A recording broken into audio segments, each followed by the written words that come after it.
Hello, everybody. Dude, I was gonna shut the door behind the green screen, but I think my cat is in there. One of my cats.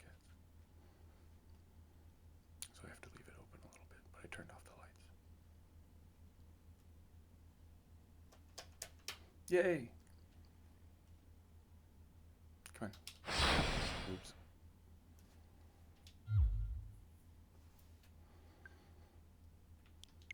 Oh, you're kidding me.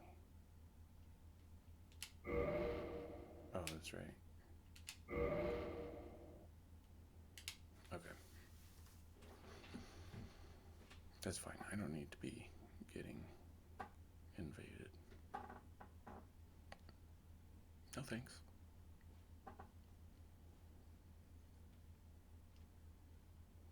Whoopsh.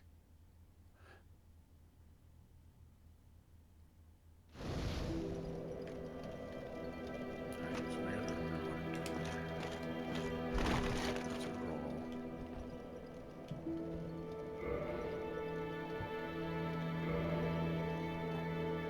B is my select.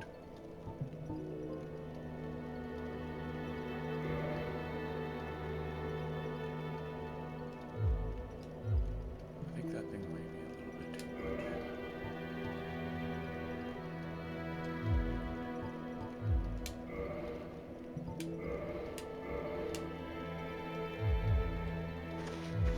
Maybe moving faster? No.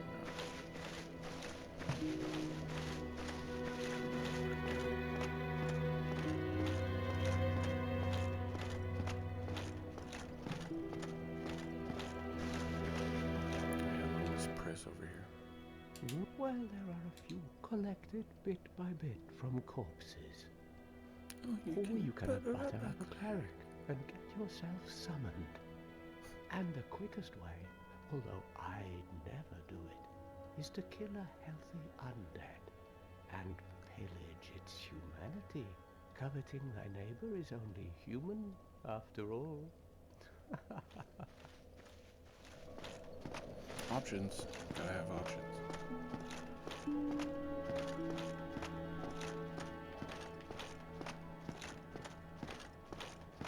I know I'm not ready to take on the skeletons. Oh, hello. I will teach you miracles. A promise is a promise, after all.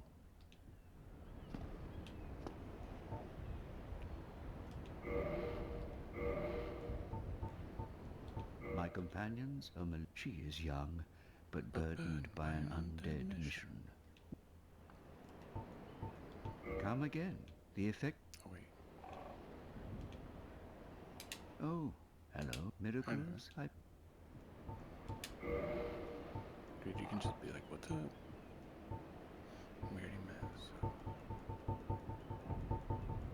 Okay. Never mind. Nothing to purchase. Come again. The effectiveness of the...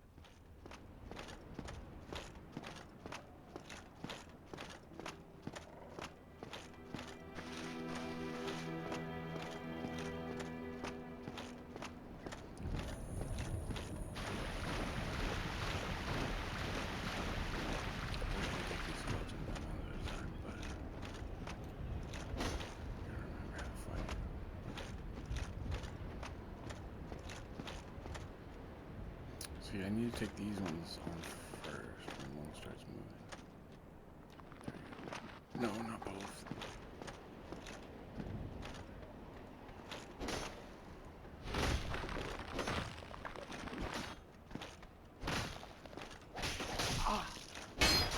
And I'm done.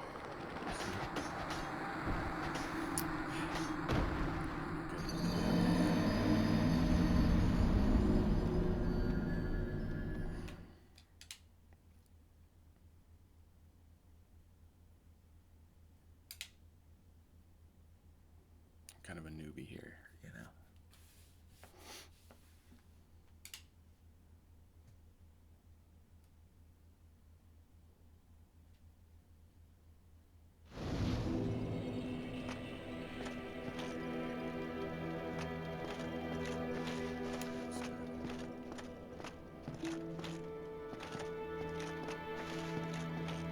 I need to go get my stuff and then turn around and run like a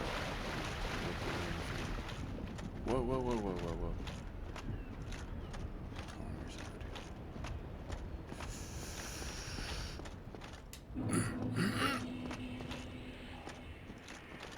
Okay, that didn't wake up.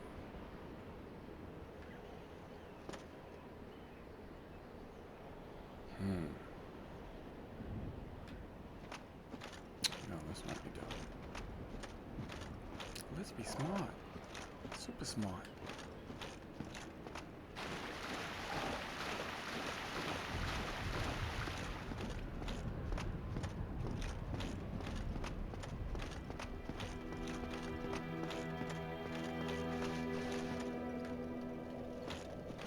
Okay.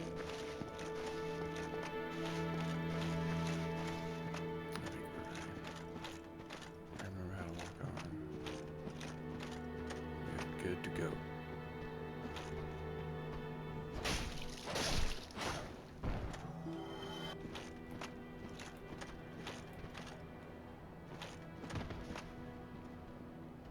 Come on, bud. Hey, hey, hey.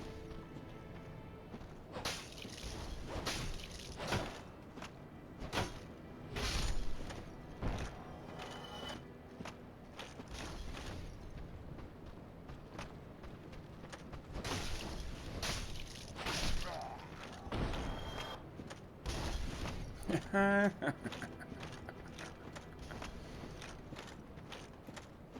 see you, buddy. Did you just burn yourself up a little bit?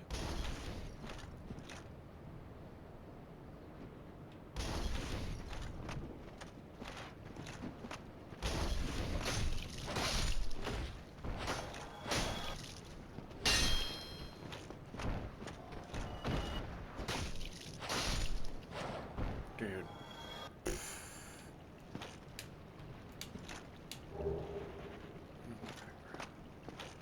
That was like 100% not even getting hit.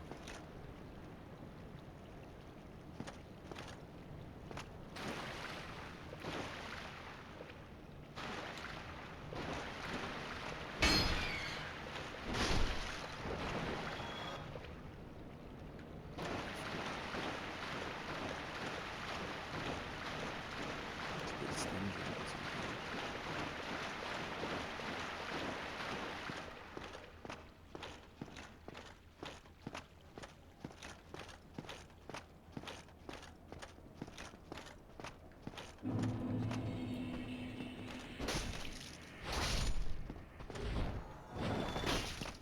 Ow. Pump.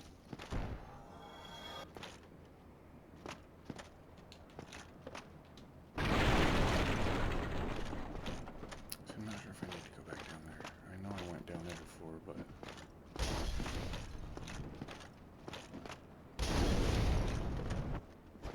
Punk. Punk. Punkity mink. Punk punk.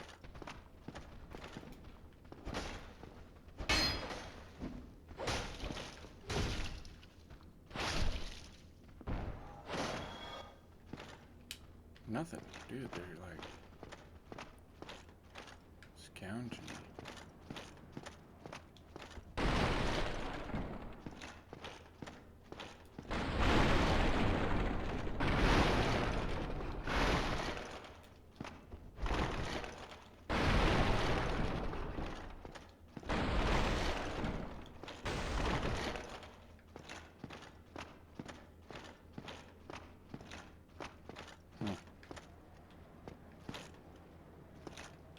I think I did go down there and get everything.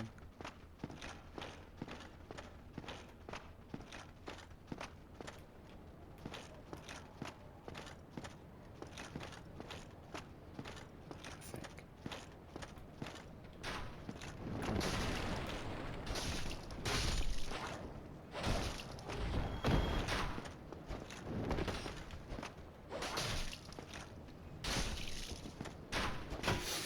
Oh, no, no, no, no. How do I use it? Oh, thank you. I forgot. Oh, crap. I didn't realize how low my health was. Oh, that fire.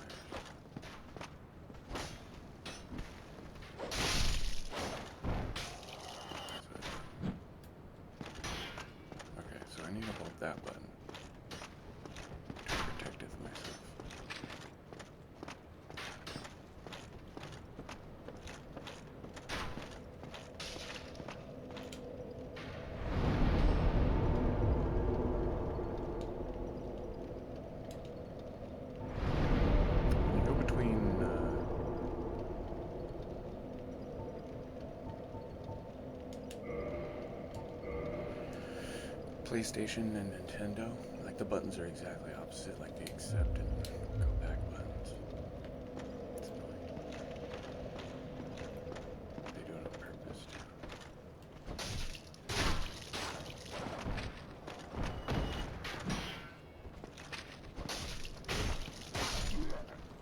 So I need some help on how to do the parries, especially like when I'm fighting the Dark Knight.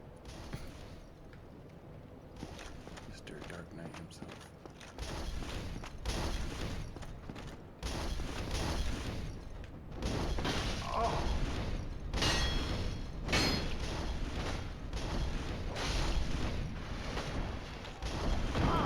No, no, no, no!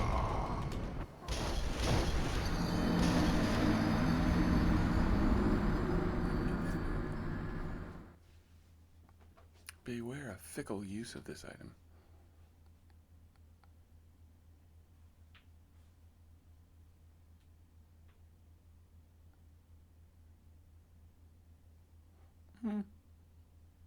Dude, I saw this documentary the other day about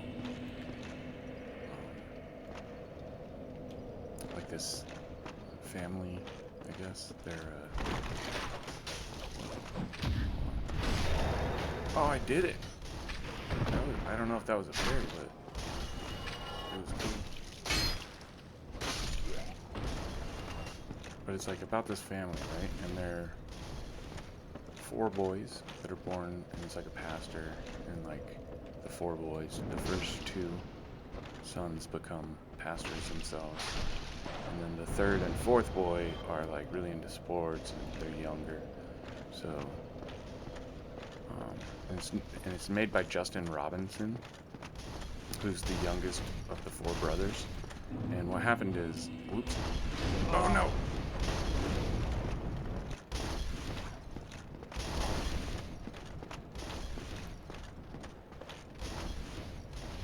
What happened is, like, the 3rd brother, Jordan, ended up like with a lump on his leg, and they're like, oh, it's probably just from, you know, playing sports and whatever. And for like a couple years or something, he ended up living with it, and it got all feverish looking, and you know, and finally when he got into college, and like the younger brother and the older brother were really into basketball. Well, all of them were into basketball, but the younger and the 3rd youngest, so the younger 2, were really into basketball, and like that's what they wanted to do. It was go to play college basketball. And anyway, his first year in college basketball, he was like, I need to get this thing off of my leg, whatever it is. And it was just like a big lump. And then they go to the hospital and they cut into it to see what's going on. And it's like, you know, everybody had told him that it was just like the furthest thing from anything important. It's just like really mundane thing. And it ends up being like some super aggressive form of cancer.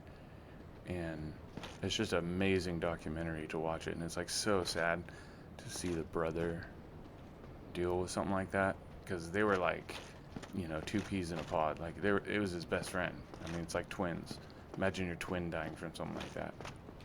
And especially when the doctor, had they never done the original surgery, they probably could have figured something out. But the fact that, come on, dude.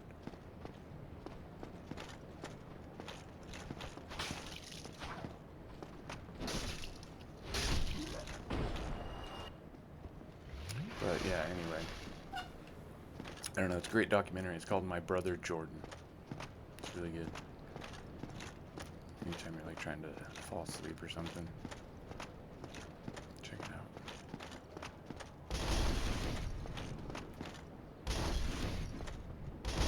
Oh yeah, I already killed the other ones, huh? So you want to practice the whole... Yeah, I can't do it. I can't freaking do it.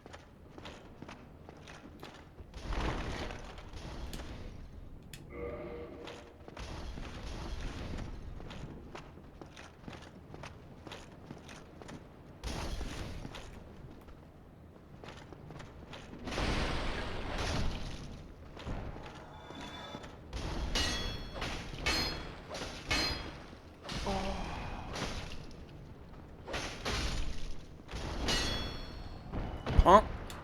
See, look at how many... Out of everybody I've killed, nobody's given me anything yet. Except for one corpse had something for me to pillage. That's it.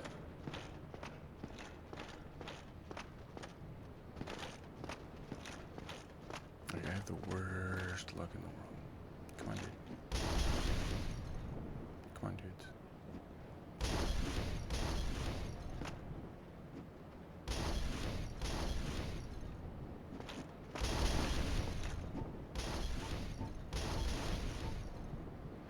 Yeah, I need to definitely figure out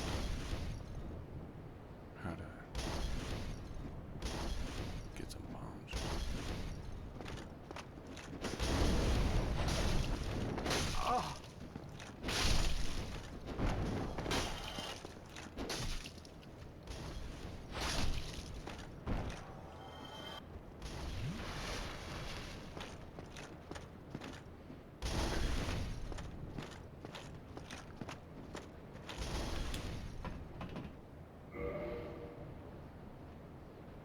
What's up, man? How you been? Yeah, I haven't been too consistent, you know. So, don't worry about it. I appreciate you coming by, though. Whoa! I'm trying to be. I'm trying. Ah, dude. Stop. Oh, that's a waste. How you been? It's been sweet. That's good. Not a lot of sweet going on around here, but, you know, I'm surviving.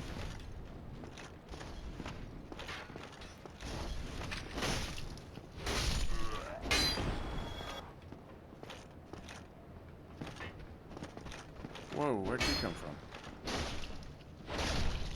Off the roof? That's cool. Oh, there you are. Miss me. Now you gotta kiss me. Still nothing. No pillaging. Seems weird to me, right?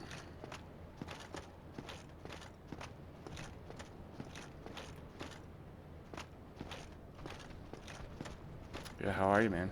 You been good? That's good. It's been alright. I mean, I'm working, so it's better than a lot of people, I guess.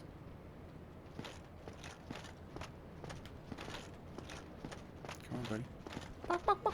Oh, snit!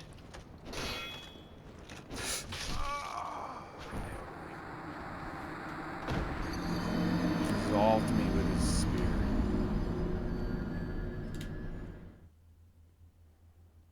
I need some pointers on this. Like, how do you do the, you know, where you get behind him and...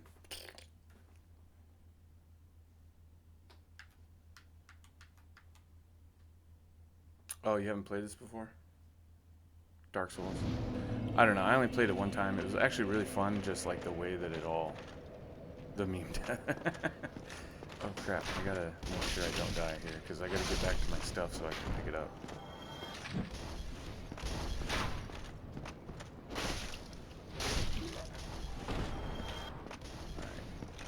Are you coming, dude? He usually does. So I gotta get back over there. It's just, like, I think part of the fun of it is how clunky it is. It's really kind of difficult to... Oh gosh, I can't die. If I die before I get back to where I was, then... Oh, crikey! Oh, I had to do that going backwards. Okay, here we go. I think we're good now.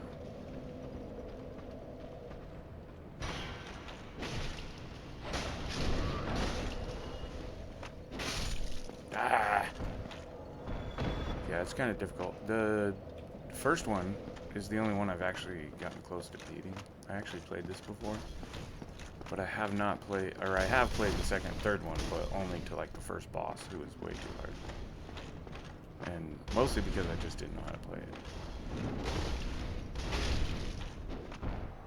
Like, I'm sure I could learn, but I'm not good at figuring things out.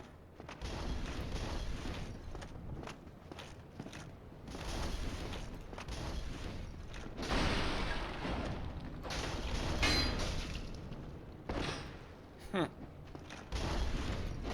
See, I'm like targeting some guy on the roof. What the crap?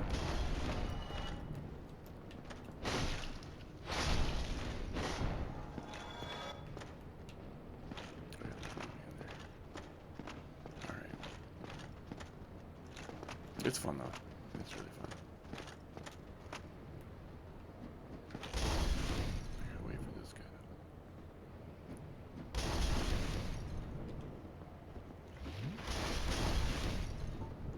See, the hard part is like I can pause and like choose to look at something or whatever, but it's like it doesn't pause. The guys are still gonna be trying to kill me, so I have to like hide and then be quick. Do I have? Oh, I do. Sweet. Okay, there we go. That'll work.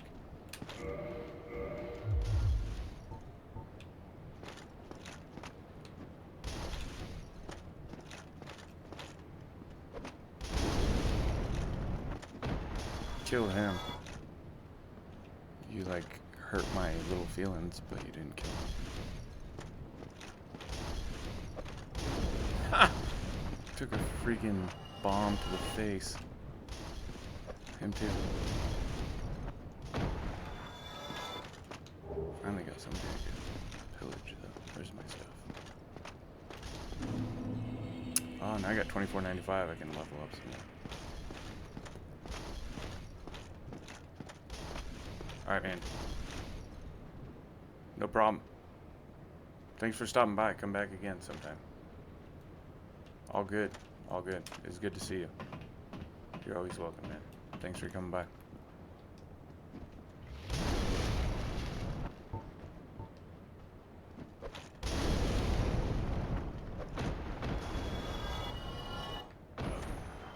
Later, Big Daddy.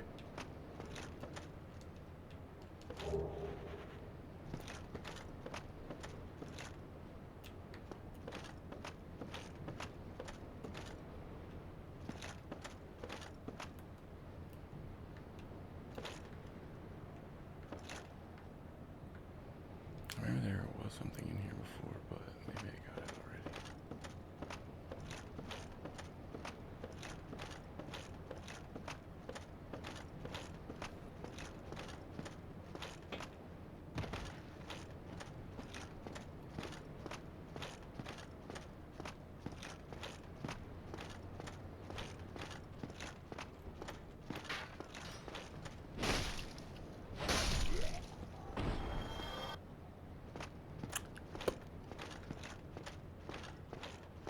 Boom shakalaka.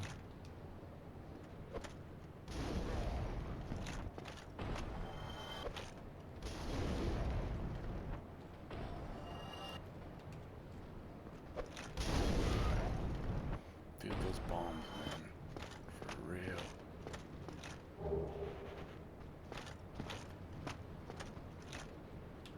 I wonder if I can get that. Dude. Oh, ah!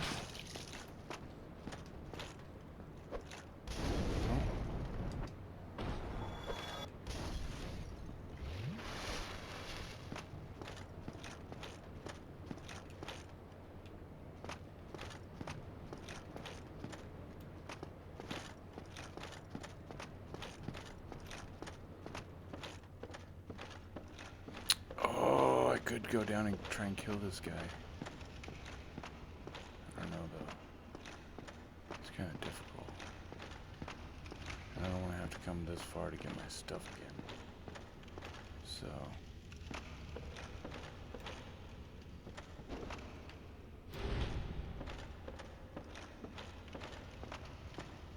If I could get him like coming up the stairs and just throw bombs at him maybe. I only have 5 though.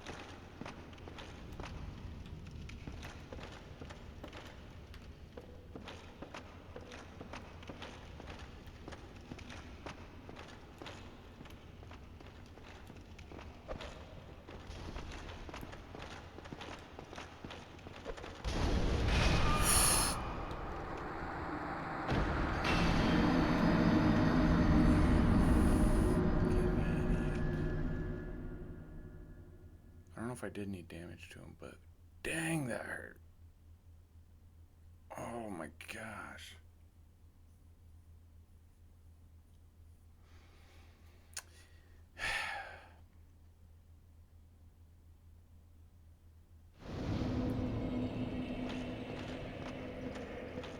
I gotta start here again. Come on.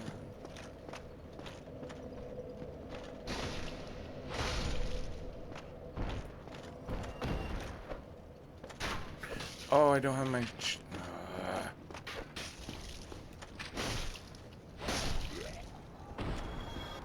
you coming too? Let's go. Come on, buddy.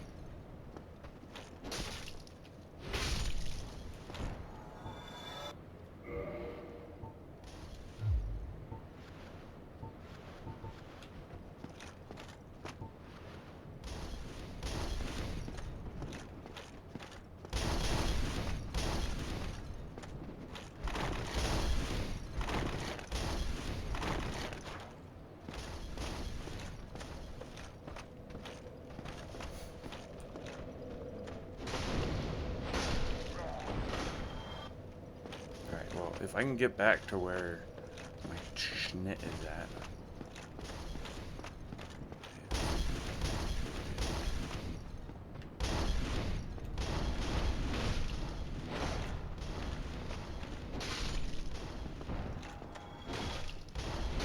I'll have at least a lot of cells.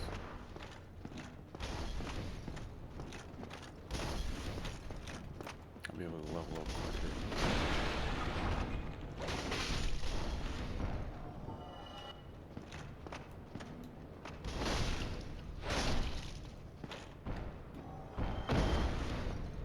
Nothing, dude.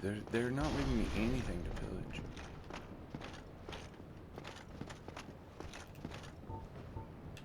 I have 3 firearms now.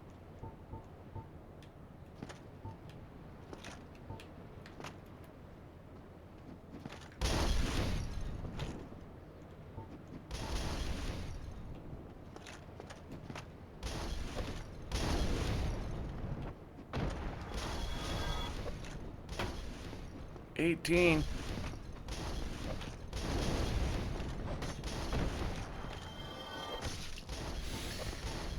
Oh, you're kidding me. Why did my sword just go away like that?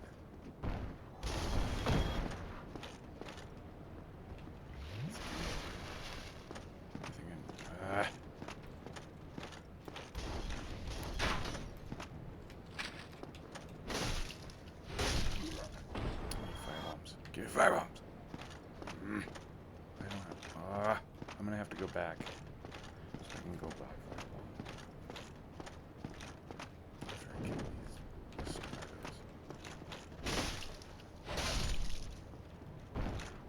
This dingus. Come on, dingus.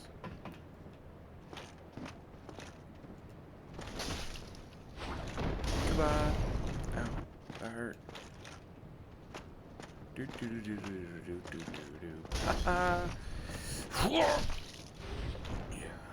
what I thought.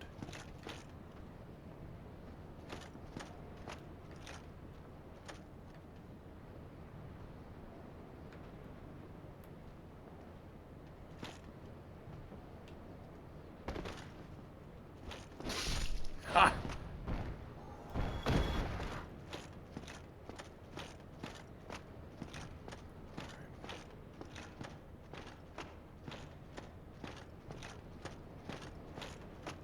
I need to go over here so I can get some firebombs because that's going to make everything a lot easier.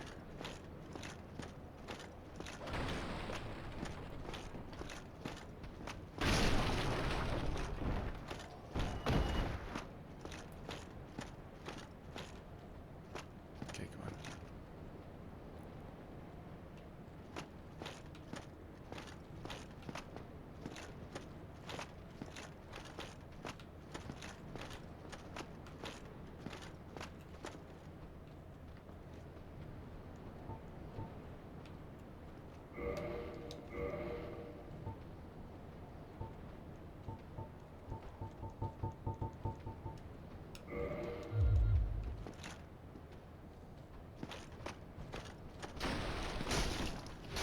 Ah. Dummy. Your turn.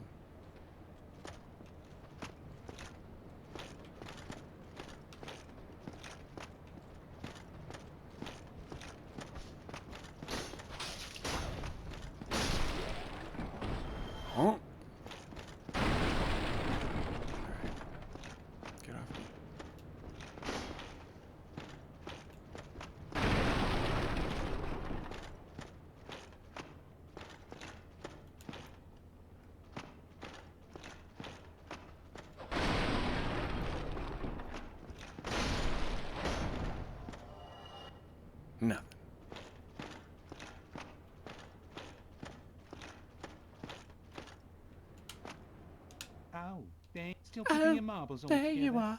Then go ahead. Don't be a nitwit. Never hurts to splurge when you're done.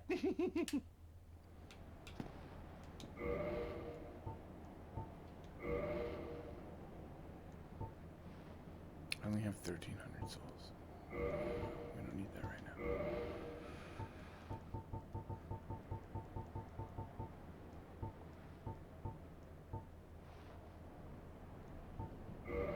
We need that.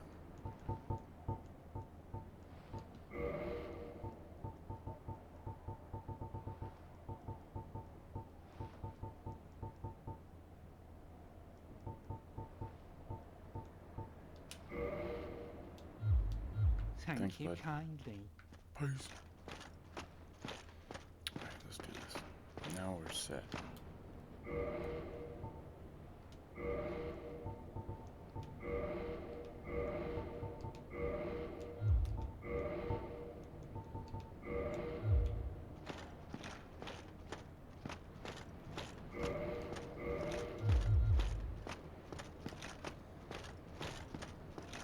Let's do this. Let's go get my stuff back.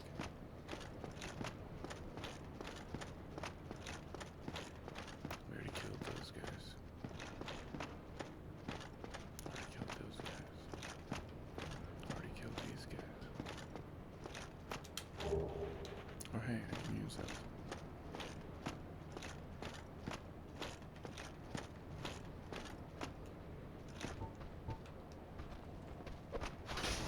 Oops.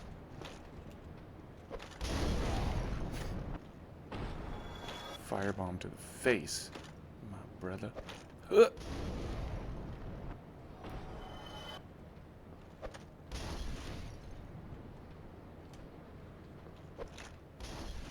Oh, come on. Thank you. Phoebe.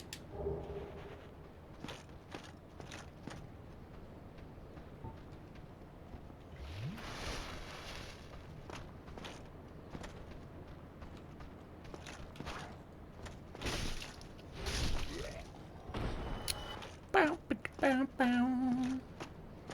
Alright, I want to go fight that guy, but I'm scared to death of him. Also, I need to make sure I get my stuff back, so I'm not freaking retarded. Entirely retarded.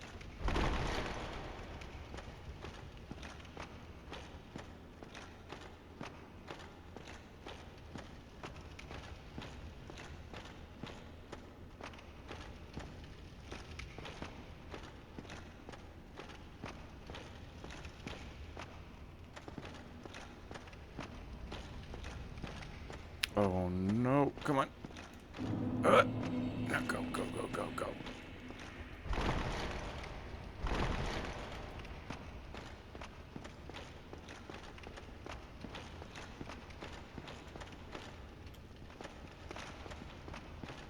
Oh, we can go right to the boss, huh? Can't we? No. Oh yeah. Maybe. Who knows?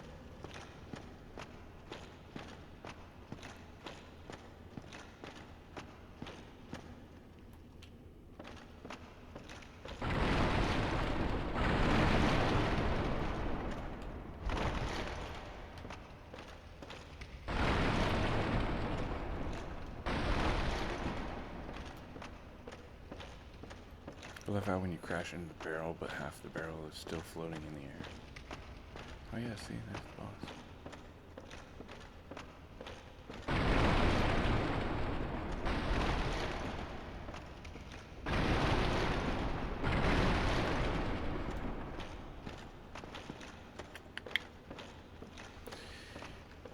Okay.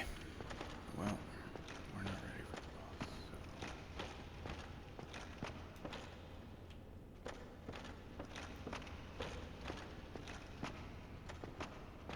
We need to go beat the Black Hog Knight.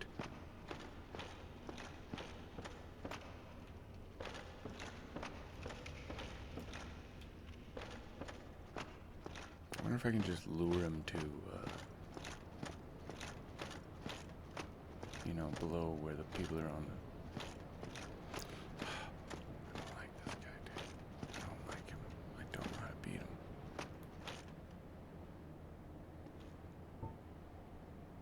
Should I do a throwing knife or a bomb? Anybody? Or should I slowly sneak up and try and parry him? I don't know how to do that though. I think you gotta be right behind him.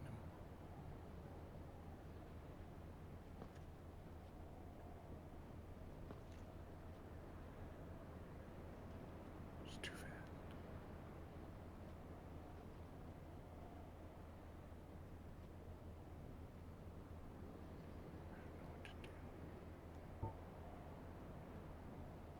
Oh gosh. I don't know what to do. I don't know what to do.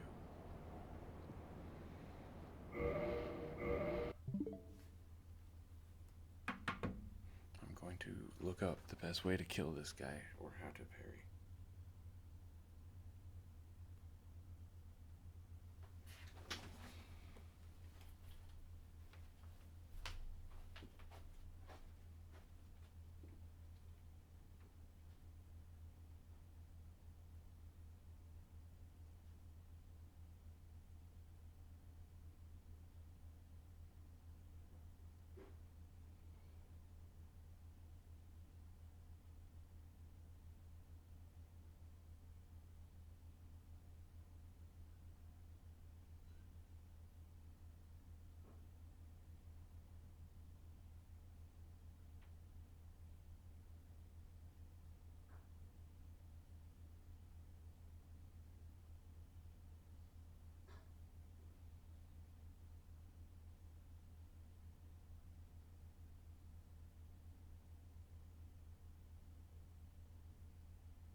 Okay.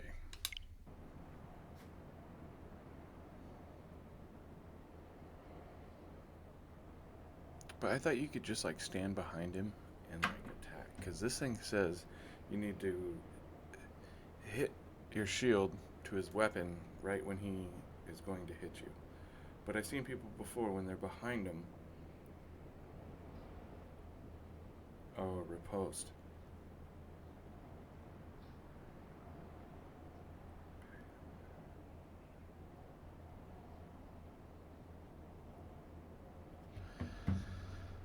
I see. You have to wait for him to actually... Okay, here we go.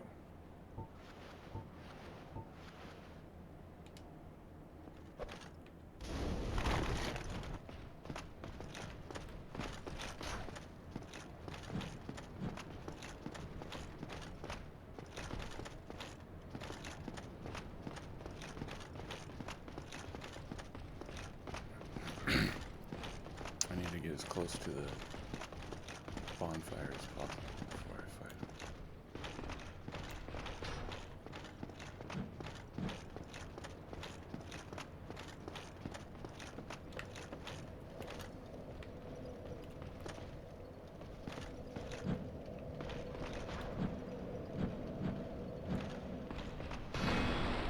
Oh, come on. Tell me that was not.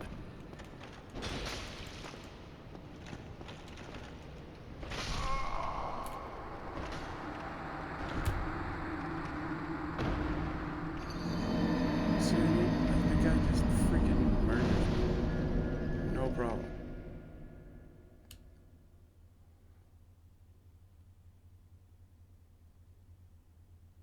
I right into his sword, but it didn't do anything.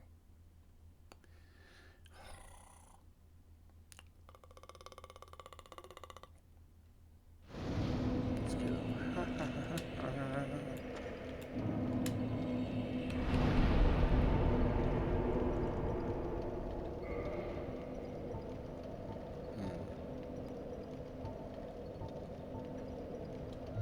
Hold on, I need just a little bit more to get 2 bumps. So let's do that.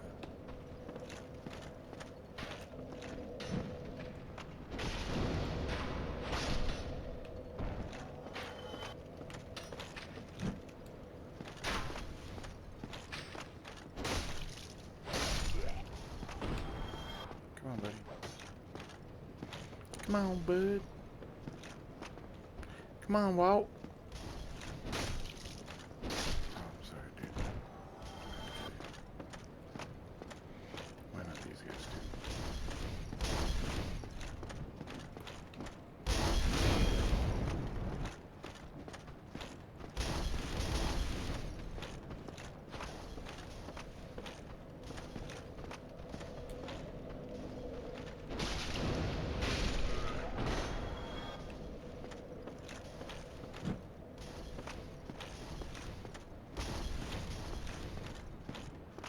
I don't know. I need a Star Nerd. What's up?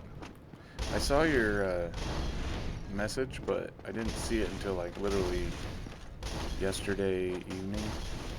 So, and I wasn't sure when I was gonna be streaming, but I'm glad you came by. Thanks. How are you? I'm trying to figure this freaking game out. It's rough. Super rough. I'm doing good. Actually, I mean, everything kind of sucks, but I'm doing good.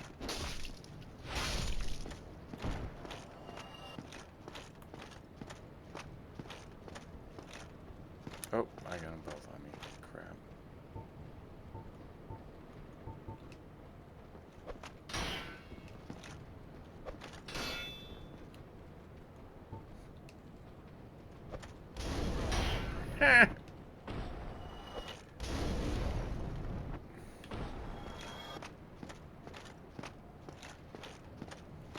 So I got 4,000.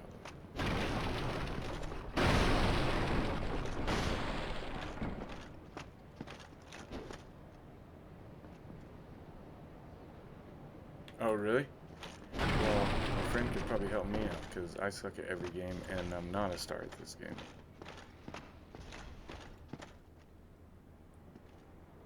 Or a god, I'm sorry.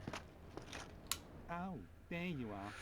It's Still hard. keeping your I mean, marbles it's a all hard together? game. Like, there's Then this, go like, ahead, parry don't move be you a can do, nitwit. and, like, stab Never him in hurts the to back with it. splurge when you're dancing. I've tried it. I've only done it, like, accidentally, like, 3 times. And I see other people playing it, and they do it just perfectly every time. I'm like, so it's obviously I'm not hitting the right buttons.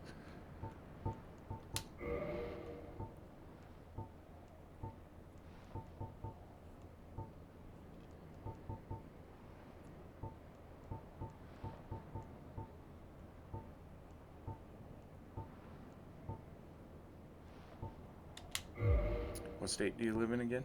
Starner? Things are getting treacherous. A horrible go and up above. If you stick around it. Thank you, Kai.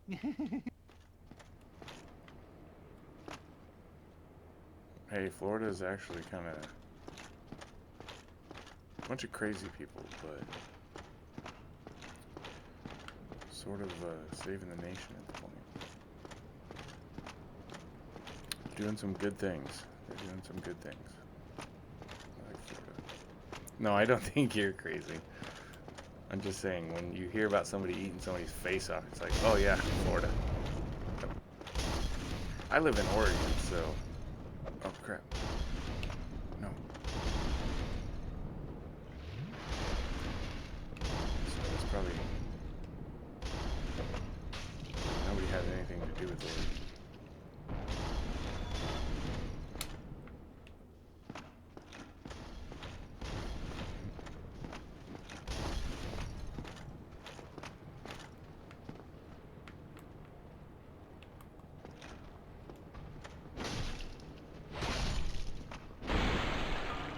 Really? It's only 75 degrees? You know how, what the temperature is here? Let me look. Hold on a second. Probably like 45.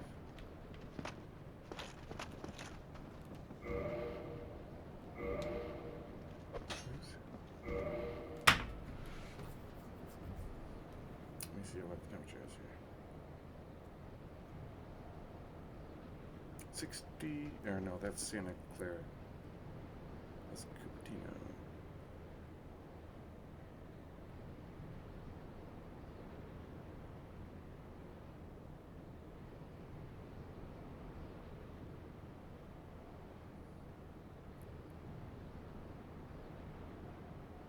50 degrees.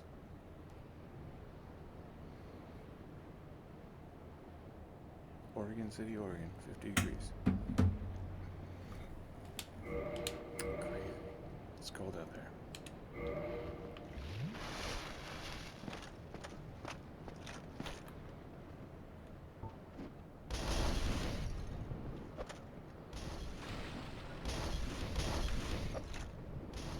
Oh, did you see him dodge that one? 50 sounds so good right now. Well, try and live here. Like, I work in a foundry. Every morning I get up at like 5 a.m. and then I gotta be there by 6. And it's like in Portland. So I gotta go from Oregon City to Portland. Then I get there. And luckily I don't have to work on top of the furnaces. I do the testing of the material. Like, they make it and I just test it. So I get to sit in an air-conditioned office. And I got a little space heater when it gets cold. So it's not that bad. But it sucks.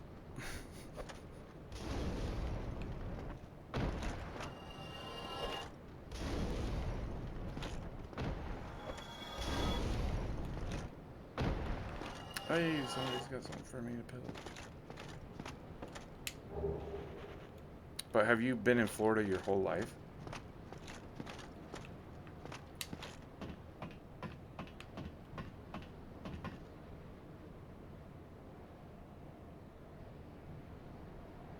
Yeah, well, we have a fan. It's not always on high speed, but it's definitely always running. But it's mostly just to move the air around, because it sits for too long. Oh, you bastard.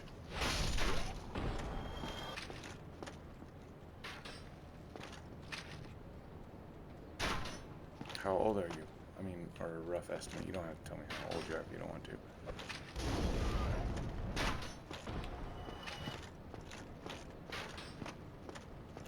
I think I'm 35. I think.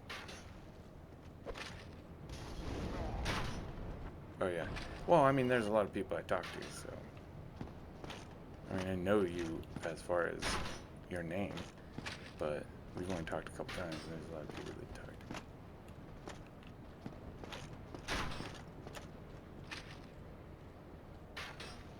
to me. Yeah. Well, she keeps track of that stuff. I don't know. You get to a certain point and it's just like, what was that number again?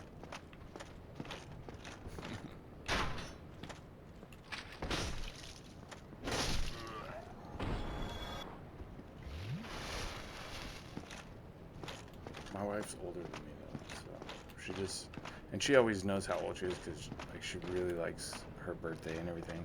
It's actually really cute because she really loves Christmas and she can't wait for it and she wants to decorate, and then Thanksgiving. And like in years like 2020 when you're just like everything sucks, I just want it to get over. And so for someone to be like, oh yeah, let's do this, and like give you some happy times, that's a good thing. Okay. He's down there. Oh yeah? Not the outside. Oh, oh, ouch. What up, John? How you doing, man? Are you guys still gonna do the outside? Yeah, we're doing our tree tomorrow too. I promised her I'd take her on Sunday to get a new tree. Or to get a tree. But we're gonna get like a Snoopy tree this year. Just because of like 2020 and everything. Normally we get like a big, you know, volvacious, I don't know what the word is, tree. But this year we're just gonna do like a little tabletop tree or something like that. Just because it's 2020, you know.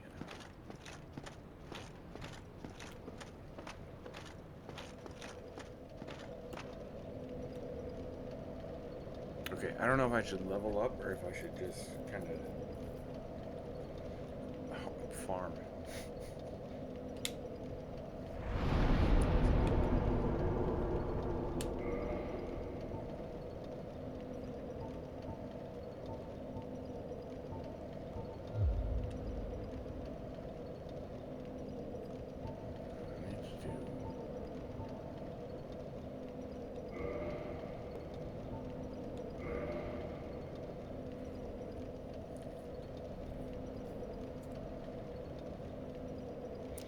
Charlie Brown tree. Yeah, that's what we're gonna do. It's like our neighbor. Wait, let me rephrase. Our neighbors. You can see kind of, you know, into their area. Not that we're looking or anything, but you can see like their trees, and it's got, you know, kind of just a few branches here and there, few and far between, and it's kind of funny. And we always do ornaments for each year. And like the ornament that my mother-in-law gave us was my wife and I, but we're like 6 feet apart with the mask on the ornament. It's hilarious. Yeah. It's so awesome actually, because every year, like 2019, when you look back at it, and I can just be like, what happened in 2019? Like I don't even remember, right? And then you look at the ornament and you're like, oh yeah, all of that stuff happened.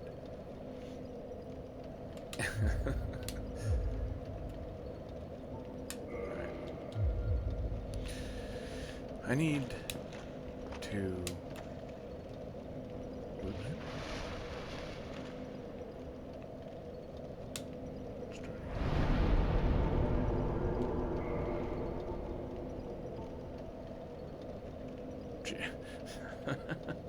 I remember when Corona was a beer.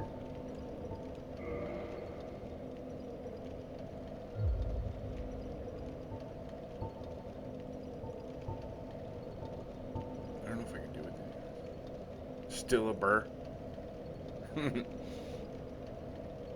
Yeah, but now when somebody says Corona, like before, it used to be like, oh yeah, you know, oh well, you're also 15. So.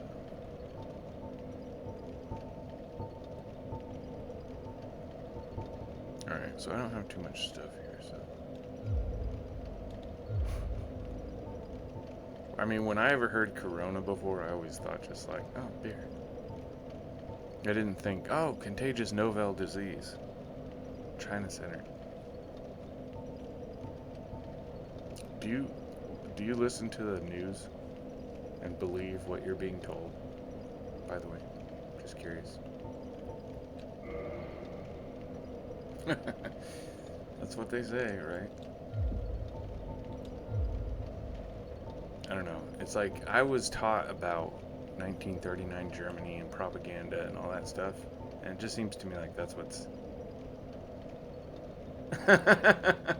Well, you say the F word, so who knows? Maybe you listen to the news. Not a lot of adults. Well, actually, there are a lot of adults. That's a good thing you don't listen to the news. No, what the heck did I just do?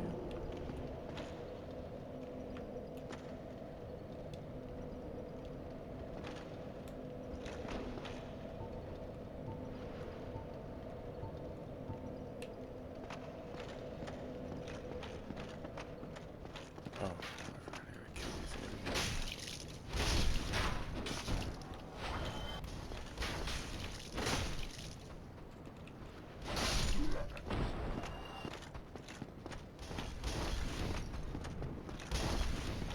I'm just saying, it's like so obviously fake. Oh no. I'm about to die.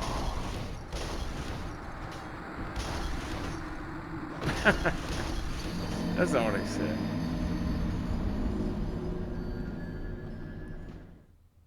So every public school. Dude, it's been a long time since I've been in public school, so. I graduated from high school in 2003. Well, that's a good sign. That's a good thing. That's probably why you're smart.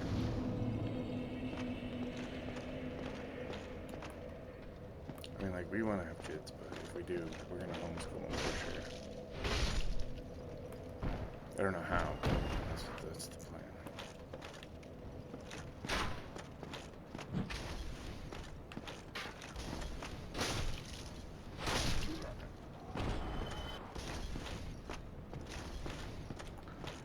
What's your favorite restaurant? Like, if you're going to eat food?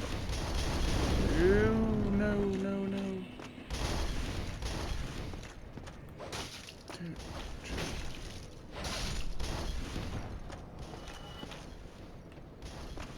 Like food? Restaurant? I'm hungry and I want to get food. I'm always trying to figure out what to eat. Pizza? I don't really like pizza that much. I mean, I like pizza, but it's just really rich to me. So, like, after I have, like, one piece, I'm just kind of over it. But I always, like, you know, trick everybody by eating a lot of the breadsticks and stuff, and they think, oh, man, so much pizza's gone. All the breadsticks are gone. We all loved it. You know?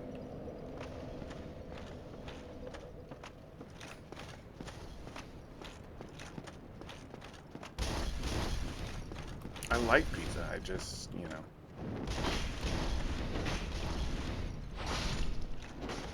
It's not like I'm sitting around like, oh, pizza. It's just kind of rich. It's like pasta, you know. 4 slices. And you're only 15? I can eat like 1 slice, maybe a little bit of the other slice if I don't eat the crust, and then like half of the bread, the crazy bread or whatever they call it, breadsticks. Pasta's good. I love pasta, especially like chicken Alfredo. Yeah, me too. I have a fast metabolism.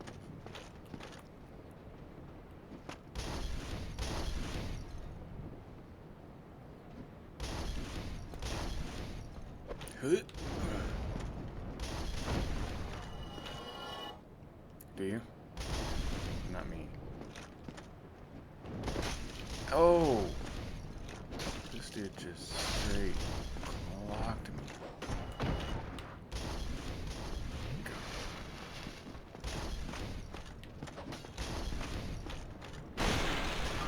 Ugh.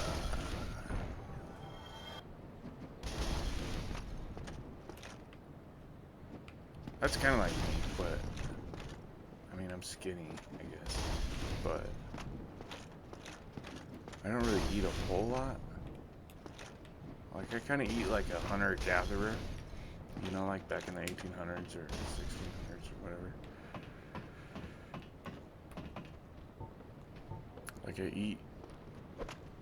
Whoa.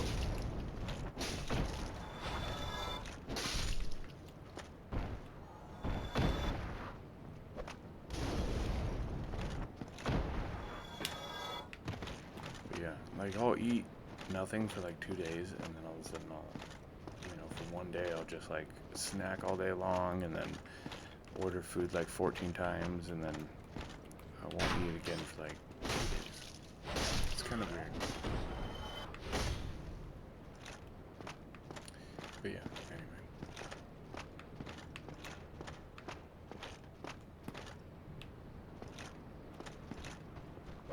Oh.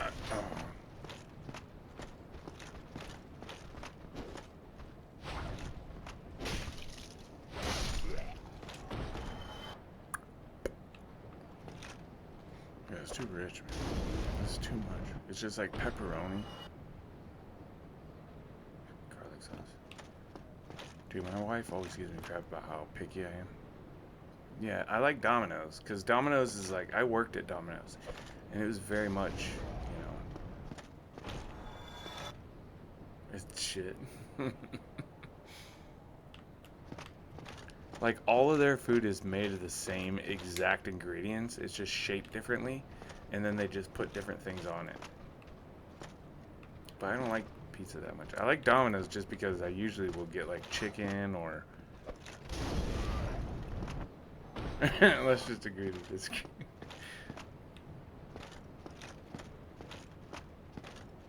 I mean, I don't mind like 1 slice of pizza, you know, wherever it's from.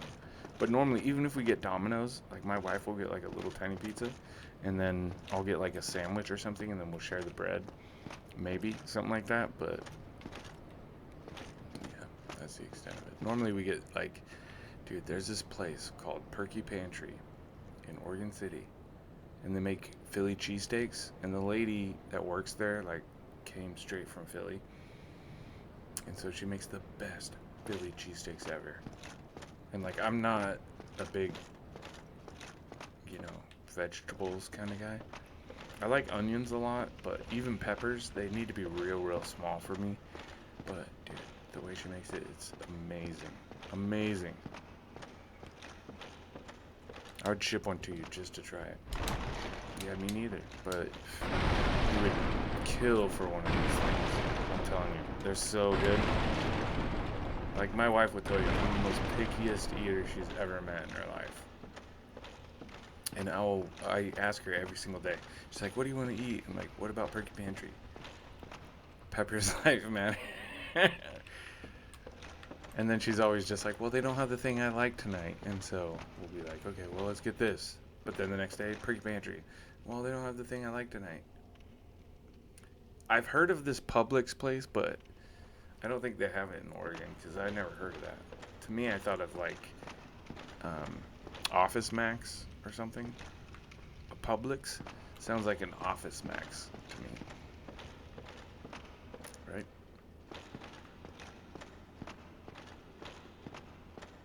Pub Sub? I think it's... Okay, so I need to go and beat this guy. But how am I supposed to do that?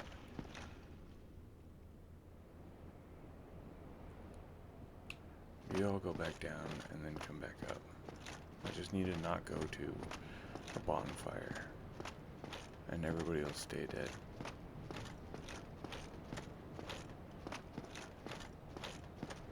Now I'm getting hungry. Eastern, southern area? Like it, okay. Georgia, Alabama, Louisiana. I live in Oregon. We don't have anything fancy.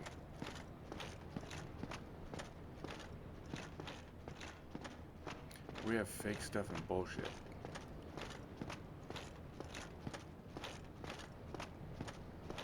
Copied stuff and bullshit.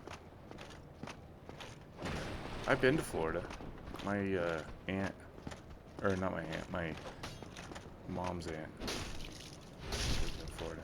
She had like 12 sisters, and they were all named after a state. Could you imagine? One of them was like Florida, there was Georgia, there was Alabama, and they're all sisters. It's like play school family. I mean,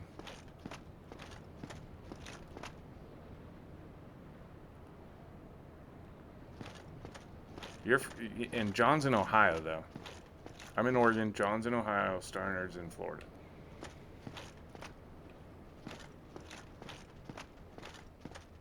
White Castle. We don't have White Castle. Oh, dang it. We have White Castle in the Safeway store in a box. And it's not bad, but it's definitely not White Castle. My wife knows of Publix, yeah, and she's from California. So I think you're right. I've never been to California. I've been, like, I live in Oregon, right? Yeah, that's where I had the White Castle, was in Ohio. But like, my wife, you know, she was born in Germany, but she lived in California most of her life and then came up here and actually lived most of her life in Oregon. But she lived some time in California. But yeah, she mentioned having Publix before. I mean, well, see, here's the thing, right? I live in Oregon where they don't have White Castle, the store White Castle, or the restaurant. And yeah, it's a square. I don't think it's shitty, but yeah, the square burgers in the frozen aisle. When you have an actual White Castle from the restaurant White Castle, like a McDonald's, you know? Yeah, it's like a McDonald's. But they only have them like in the Mid-East, like Ohio, Illinois, that kind of thing. Iowa, maybe. But us on the other sides, we get the grocery store version. And it's not bad if you cook them right. I mean, you need to get a wife so that they'll, or a husband, I guess, that knows how to cook. I don't know. But my wife made them and they were It was almost like as good as it was in the restaurant. But you can never beat the restaurant. No, I'm not saying that McDonald's is good. I'm just saying that it's a restaurant like McDonald's. Like it's a fast food restaurant. Yeah, I love it. White Castle. McDonald's is like, I'll eat it, but I don't love it. I gotta eat.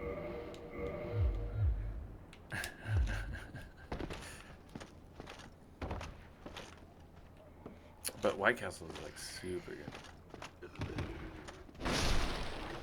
No, I don't think they have fries. White Castle. I'm not sure. You'll have to ask dude that has access to White Castle.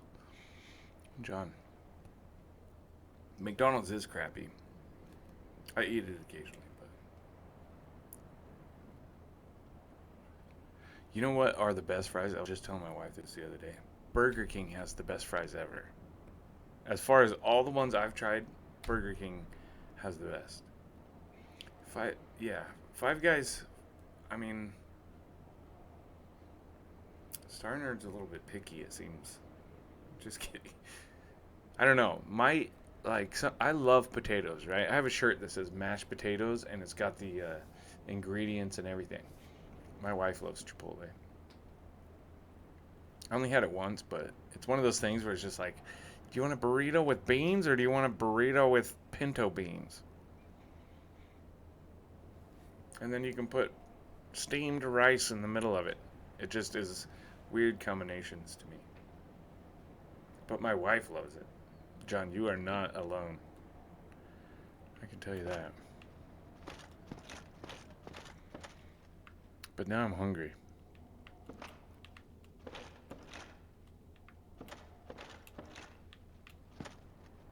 What should I eat? Hey. Hey.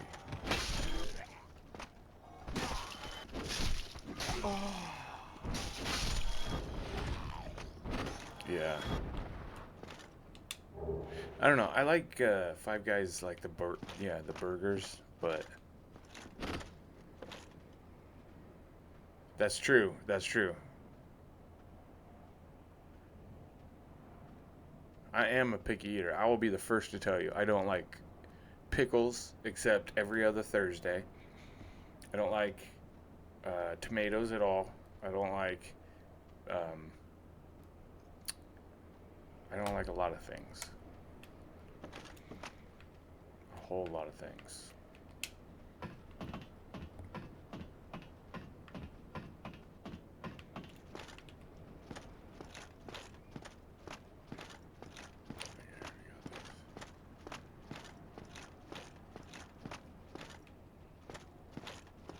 You hate ranch dressing. I don't mind ranch, but lately I've noticed I've not gotten ranch. I've been getting like barbecue and sweet and sour. I do like ranch though. I love ranch.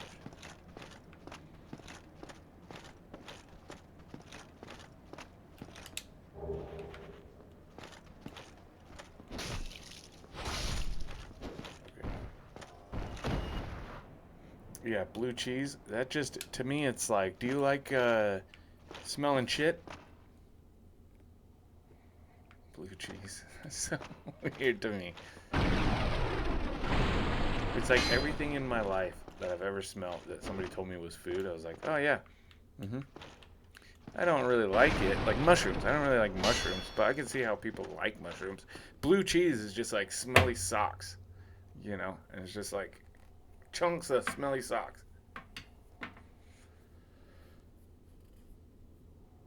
I like turkey bacon, and I love regular bacon. And I love chicken bacon. I don't know if I've ever had chicken bacon. I've had chicken bacon ranch, and that's good. I like cheese. The only cheese I don't like is blue cheese. I don't like mushrooms.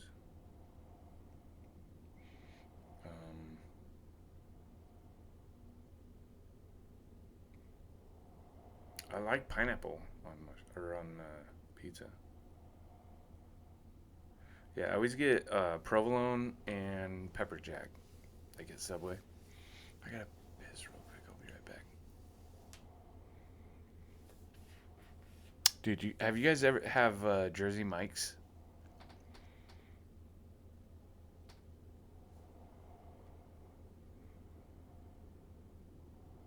Yeah, Pepper Jack's the best. Do you know Jersey Mike's? I'll be right back.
Yeah, pretty much. Just a slightly better Subway.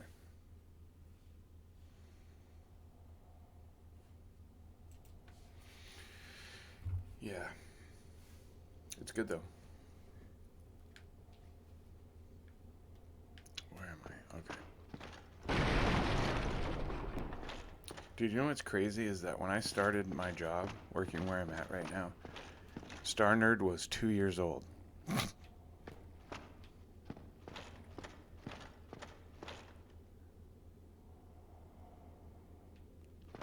I want a free pizza. I'm about to order some food because I'm starving. But I don't know what to order. Like the Philly cheesesteaks are... Oh my gosh. Dude, I'd buy one for every one of you. Don't embarrass you like that. Embarrass you.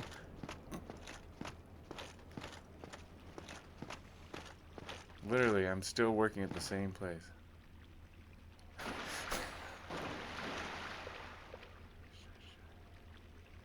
Yeah, 2008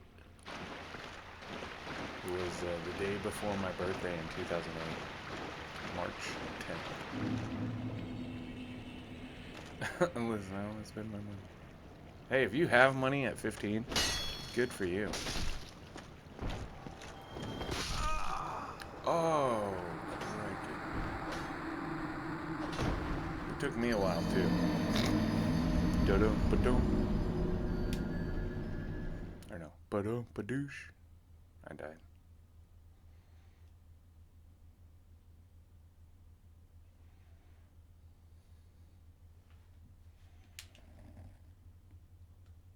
I died.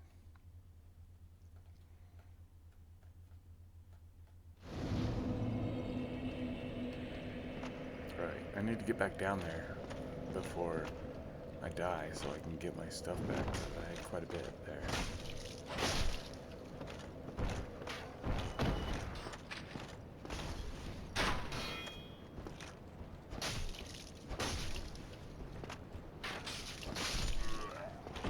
How tall are you, Star Nerd?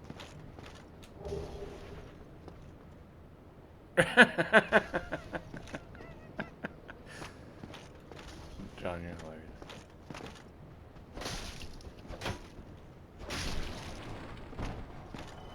You're 6'3" and you're 15?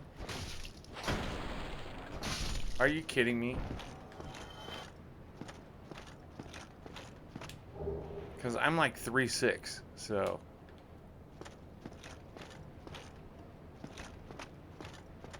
Do you have siblings?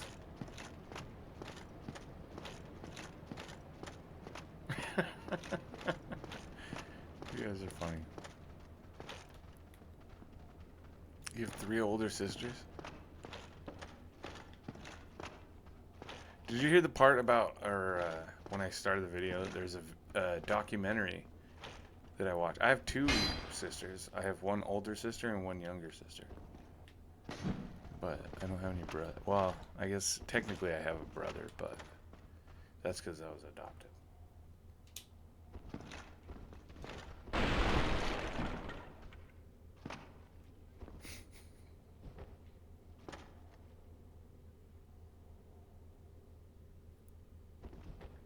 But Star Nerd, there's a documentary you have to look up, okay? It's called My Brother Jordan. Oh no. Like, look that up and watch it. It's so crazy if you haven't seen it.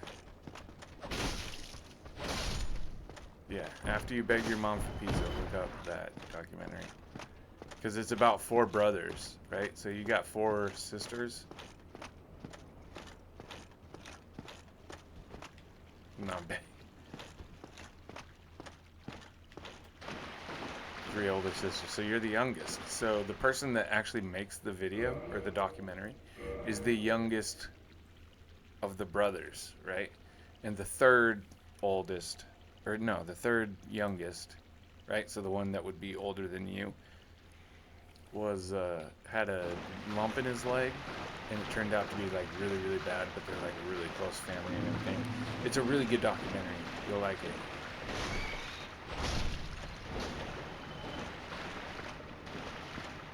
But it'd be like whoever your older sister, the next oldest sister,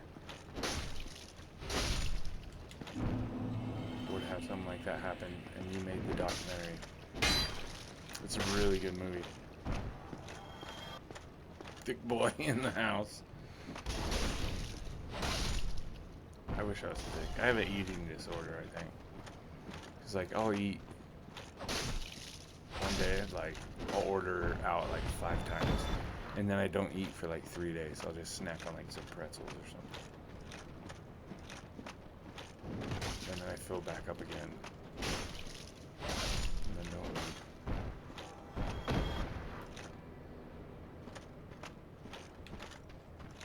Well, John, we still love you, man. Oh, shoot. I need to,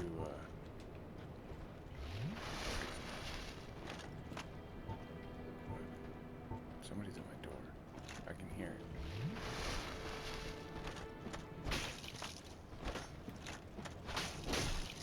It's gonna break.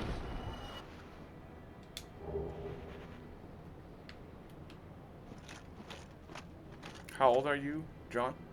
Or like a rough estimate, 30s, 20s, 40s?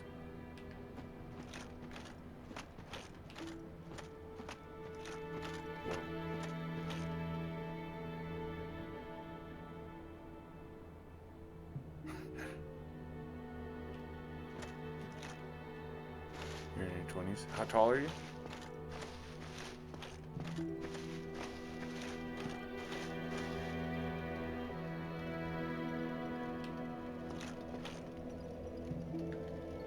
Alright, let's see.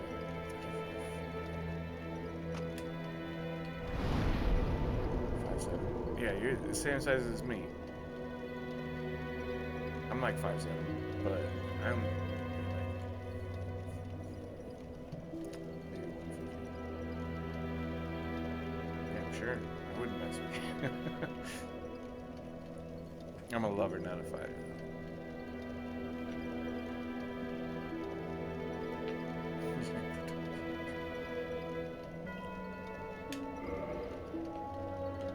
Alright, let's see here. What am I gonna enhance here? Intelligence? Should I be smarter?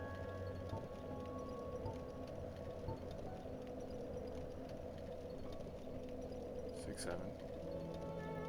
Dude, that's crazy. That's how tall Rhett is from Rhett and Link. Do you guys know Rhett and Link? My wife watches that every single morning. And what's funny is that... But is he 15? Yeah, because you're 6'3", right? And you're 15. And you're a female?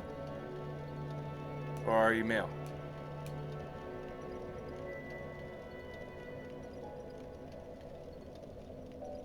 I don't know. I didn't ask. I'm sorry. Tough. What does that mean?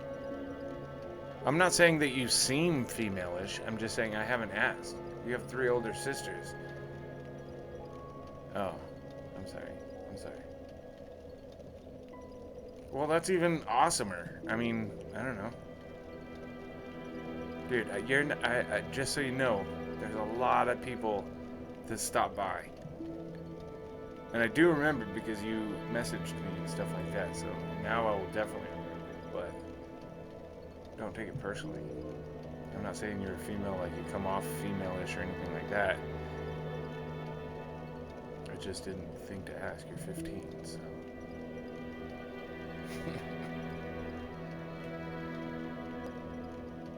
If you're 6'3" and you're 15, do you play basketball?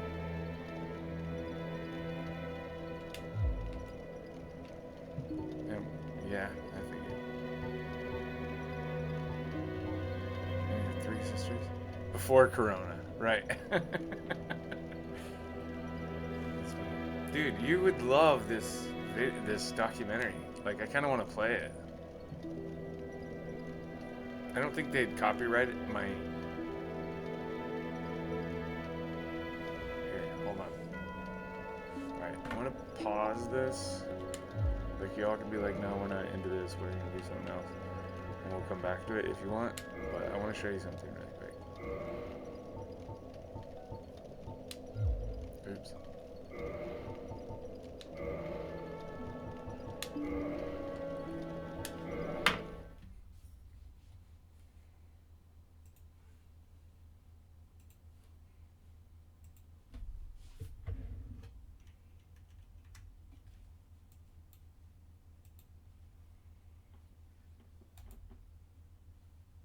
It's kind of a long video, but at the same time, it's freaking amazing. Hold on. I don't really have a...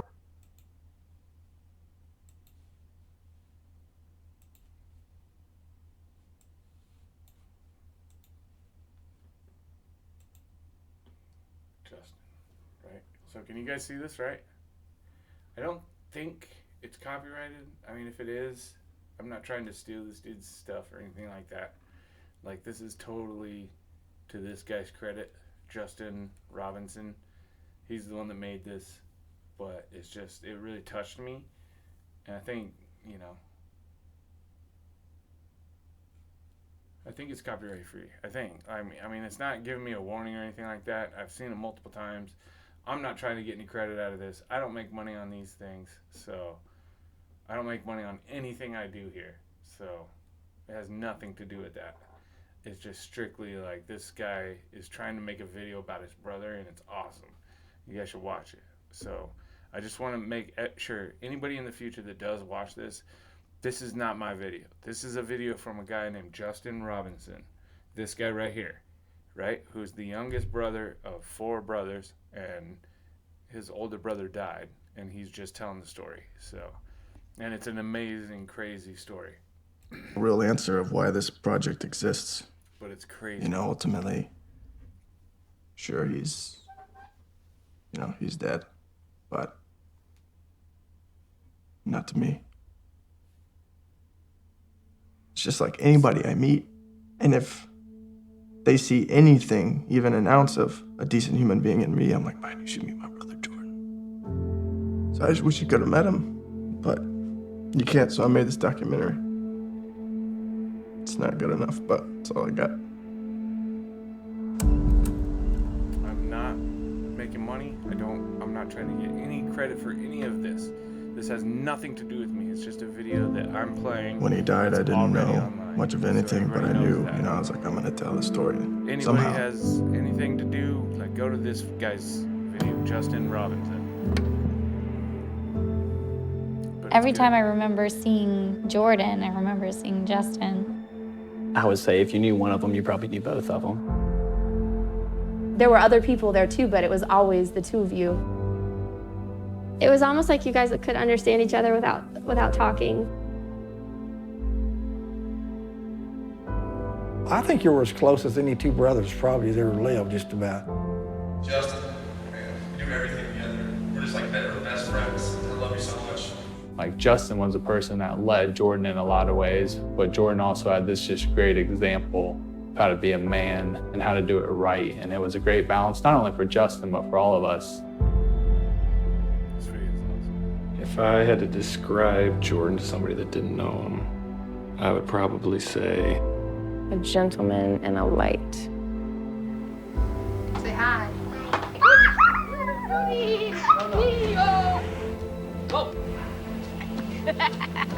need to do is stand up. Whoa, that was yeah! You ready, Jordan? Go. Yeah, you're the only one. Hey, Jordan, smile.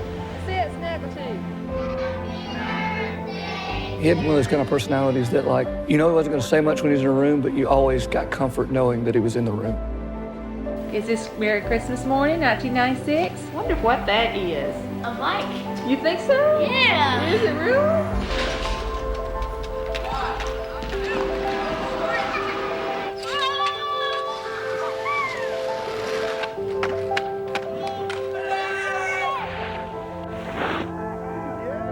Is this gonna be like a theme of like every girl you interview about them being in love with Jordan? Jordan is the kind of guy, you know, you hope to raise your son that way. The kind of guy you hope your daughter marries. It sounds like cliche to say all these things, but it's like most true when I'm speaking about Jordan. After he passed away, like nobody had to lie about who he was. He was a shooter, first of all. He'd catch the ball and shoot. And then he really didn't have any moves after that.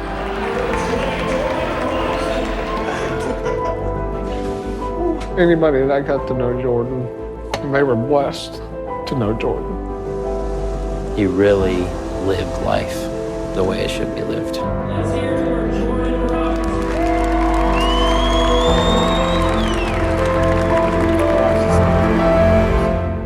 I'm intimate with the people. So sad. It's just.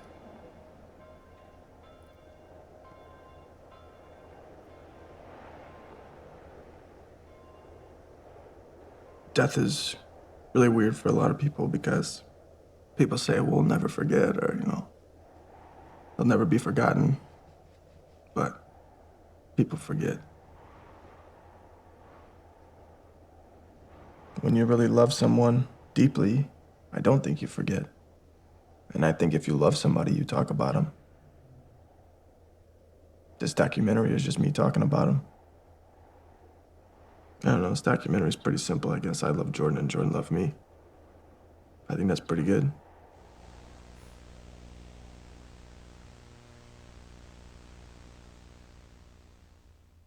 So sad, man.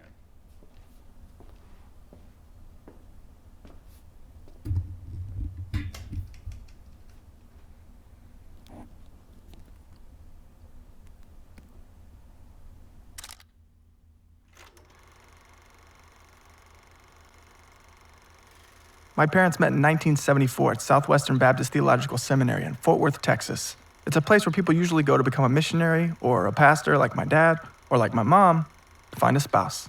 They were married on June 28, 1975. My dad was 33 and my mom was 24. And I think this is my dad trying to serenade my mom on the honeymoon, so let's skip ahead. Jeffrey Matthew Robinson was born in Fort Worth, Texas on September 28, 1980. He led the way for us brothers into the game of basketball and as a fan of Michael Jordan. But more than anything, he loved all things weaponry. And he didn't discriminate either. As long as bullets or something sharp came out of it, he was into it. He coordinated most of our violent fun growing up. Living room football, wrestling, and boxing matches when our parents weren't home. He even created a first-person shooter game where you could be Davy Crockett fighting at the Alamo. This is Davy Crockett defending the west wall of the Alamo against Santa Anna's march. And he even had someone behind the camera throwing little pop-pop firecrackers on cue with the violence. After graduating high school with this serial killer photo, he went on to the West Coast to study constitutional law. He passed the bar in everything, but instead went to study theology at the Baptist College of Florida. And during his time there, he created somewhat of an underground boxing fight club made up of mostly pastors.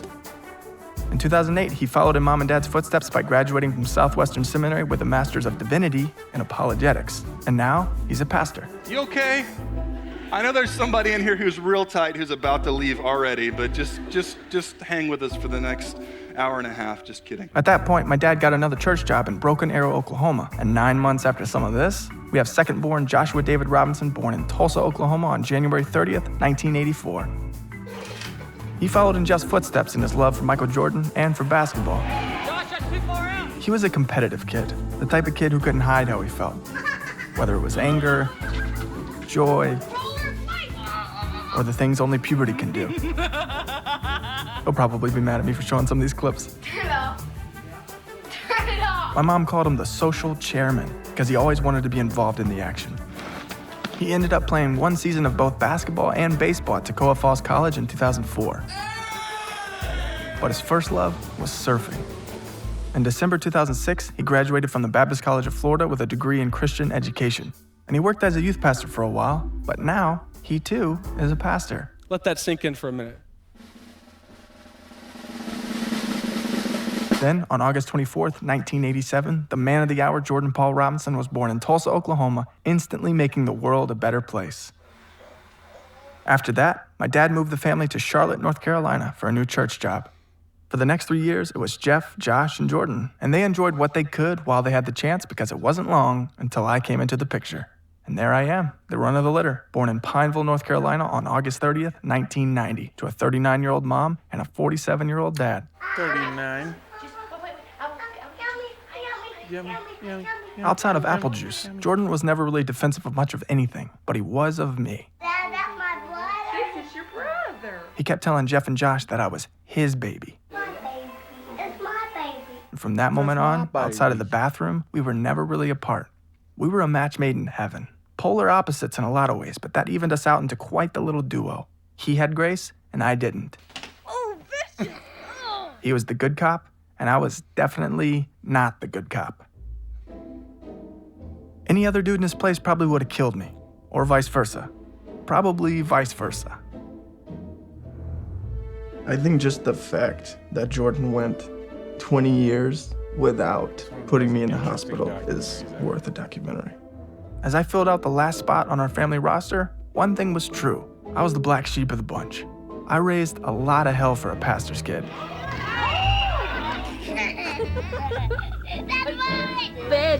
Through VHS tapes of the MJ Bulls dynasty, I fell in love with the game of basketball. My life plan was to go play college basketball for the North Carolina Tar Heels and then go be a Navy SEAL. But let's pause and rewind back to the magical, pivotal moment in my origin story, when I realized what a camera did. Are we going to watch ourselves jumping? Yes. Whoa. There's going to be a movie of us? My life was forever changed. I started making videos in middle school with our VHS camera and became Jordan's communist director. After that, I started making short films in college and got my foot in the door of the film industry as a camera assistant, with dreams of being a writer-director. Or Star Nerds. But there came a point in my filmmaking where I couldn't make anything else until I made this documentary.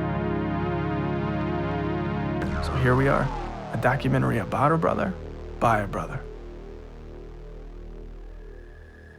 Now, at this point of the story, my dad took a new church job in Luling, Louisiana. Hymn number 547. So, like the youngest sister in your family started. You're the youngest, we had right? a So the good old second Southern Baptist, small to last town, born. look after, know everything church. Yeah, seriously. I still, to this day, have issues with my mom. I love her to death. I do. And I need to respond to her. I think she's watching. I haven't talked to her in a long time. I have an older sister. Actually, I have, technically, if you go by my adoptive family, I have twin sisters that are like 20 years older than me. I have another sister who's like 30 years older than me. Two brothers that are like 25 years older than me. And then, like I said, the twins, and then Angie, who's We the were youngest very sister. homeschooled, Then if you already couldn't tell by our You can always spot a homeschool kid when their sideburns are cut all the way above the ear. I think my mom wanted to save money and shield off the I got world like with our 11 spiritual brothers and warfare sisters helmets. when you go My by dad the used to outside. always say, your hair should draw to your countenance. Outside of haircuts, there were a few other things that were out of our control. We weren't allowed to go to the movie theater, and the films we were allowed to watch at home had to be G-rated. To my mom, PG was practically rated R, so we saw the films Gordy and Babe way too many times. This clip shows what it looks like for a homeschooler to interact with the outside world. I'm kidding, Mom. This clip here is what it looks like for Jordan to interact with the world. He's like trying to help her. He's a good dude. Jordan was a peaceful Just cat. a good dude. He was like Winnie the Pooh with a bowl of honey. He did stare at things a lot, sometimes at girls, I like how and sometimes at imaginary vanilla wafers in the midst of peril. Without any good movies to watch, our entertainment had to be pretty creative. Jordan always thought it was hilarious when Jeff would put me on his shoulders and stuff my big head full of crackers. The only outside world we knew was when we visited my grandmother, my mom's mom, in Pensacola, Florida. Or when we go to Gatlinburg, Tennessee on vacation, where this kid learned to never stop in front of me. Why you In this stopping clip, Jordan was Gatlinburg, annoyed with me Paul? because a few minutes prior, I wouldn't let him pass me in the Daytona 500. My mom always liked to end the trip with one of those Western family portraits. Today in the town of David, a Savior has been born to you. Since we were pastors' kids, we were automatically involved for every god-awful church musical growing up. And this tune couldn't have sung it clearer.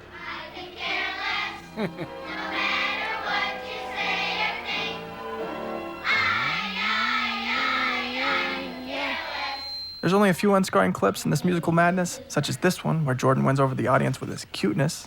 Tell him to buzz off. Tell him to leave. Tell him we're stressed out. Give him a heave. Or this one, where his eyes couldn't quite compute how pretty this girl was. Or this He's one, where he just almost staring sang at the too girl. early but played it off with a cough.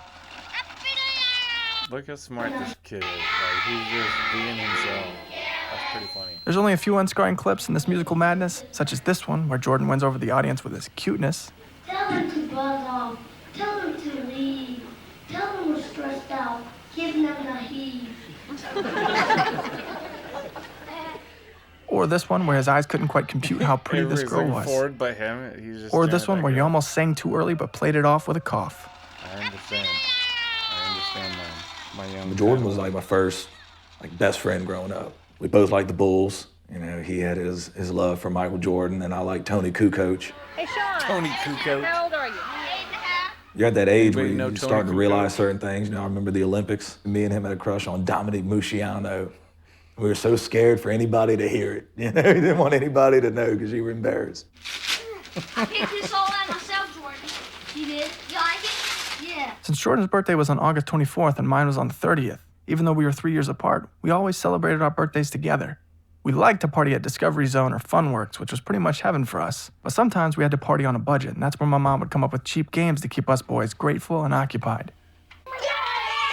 I remember one game of passing something around. Your mom was playing the recorder for whoever stopped, who had got the present, and I tried to hold on to it long, and Jordan just ripped it out of my hands and just punched me and just no, we don't do that. And I was like, all right, dude, whatever. My mom even did this for Jeff and Josh way back in the 80s when my dad would dress up like a character straight out of a Wes Anderson movie.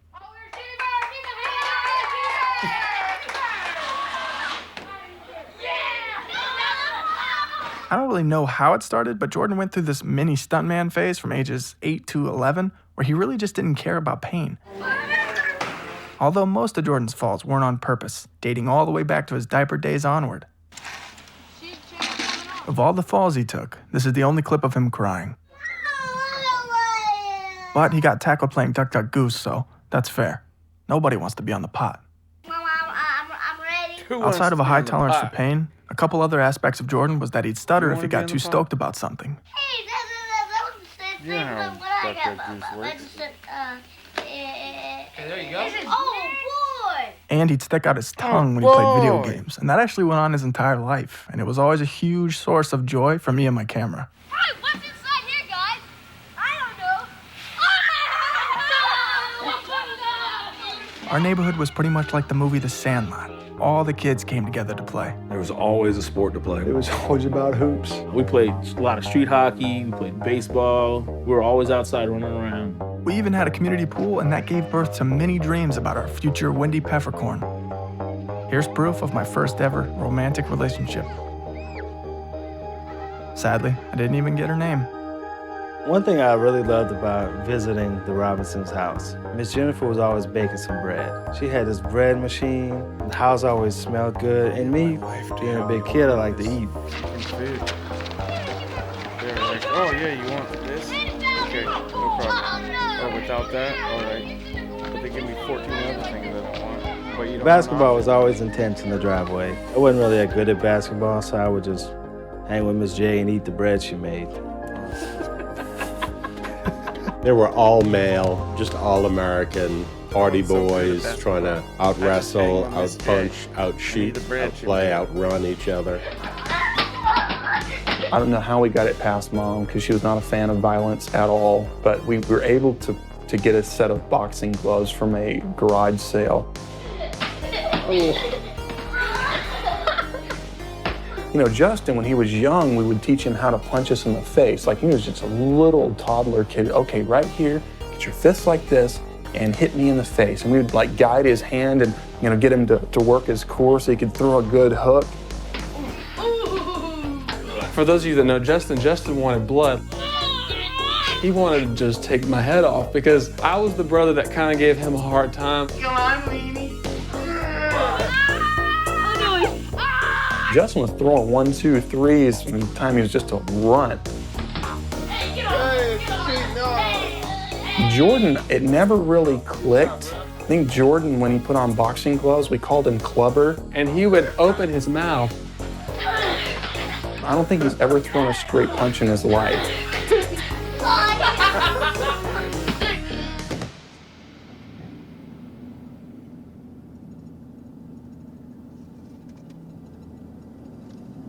This is our street. That's it. That's our house. Hey, Justin.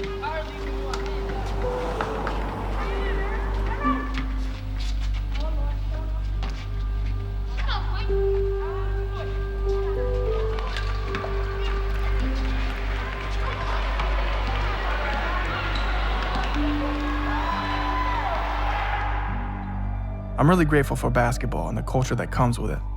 It was my gateway into the unsheltered world. It taught me a lot about myself, about humanity, about life.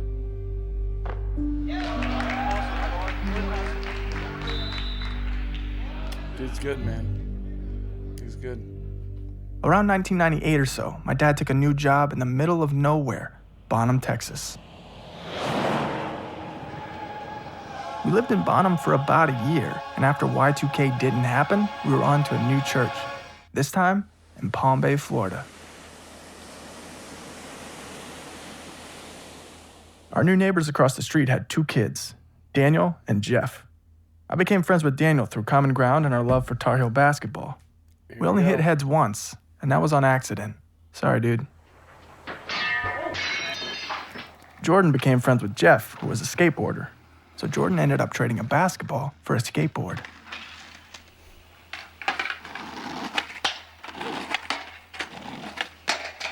Up to that point, he liked basketball, but he didn't love it. And he was never super vocal about what he liked or much of anything, really. So you really had to listen to his actions.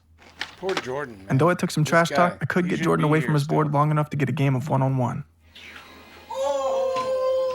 Allen Iverson.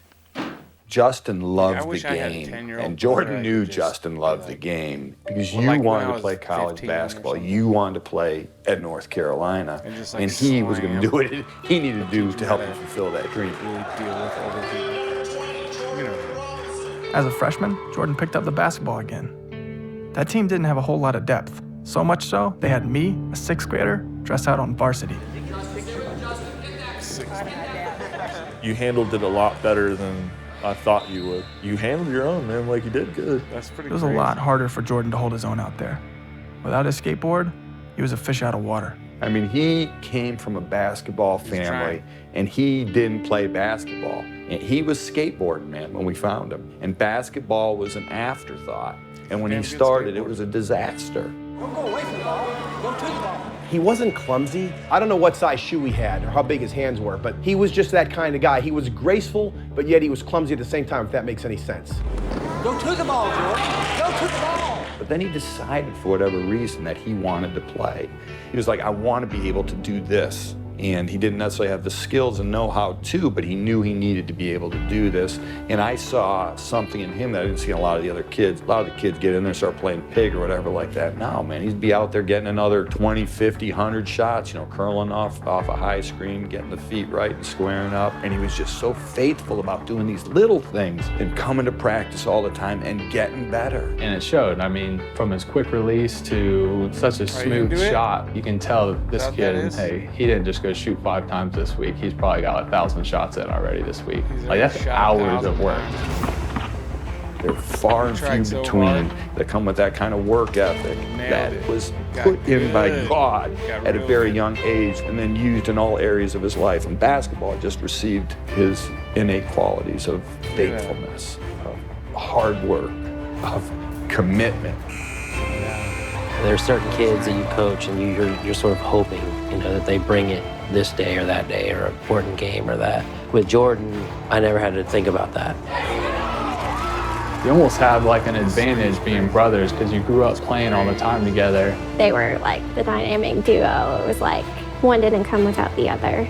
Justin would be out there talking trash, destroying kids' self-esteem.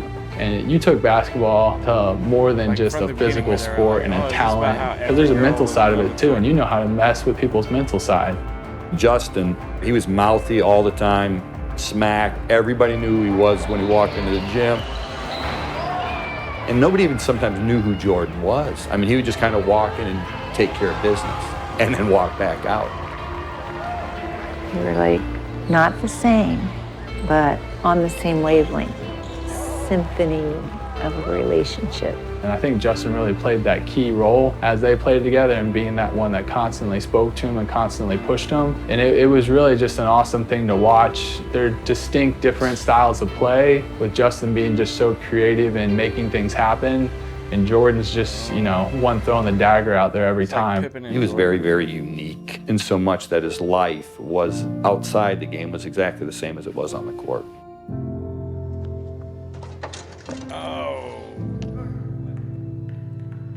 Then it gets better. He's crying for a reason.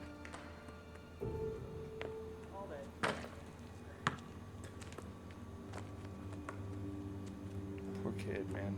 Since me and Jordan weren't allowed to date or go to the movies, we started to make good use of our off-season by making videos with my mom's VHS camera. We began making videos titled The Fruits. We'd go to Walmart the day after Halloween to buy discounted wigs and costumes with money we made cutting grass in the summer. The sun is blocked by 2 evil men. The two of you together, you and Jordan together, that was a mess. It was a fun mess. Justin and Jordan brought costumes everywhere they went. You know, going to a basketball tournament and having players bring a suitcase full of props. Jordan just did not care what anybody thought. I mean, he just didn't care. Which was a lot of fun to see, especially in their coaches. Smile to the camera. Smile. Coach, say hello. I probably needed that as a coach. I mean, I was probably way too serious. Let's see what happens. Hey, Coach. How you doing?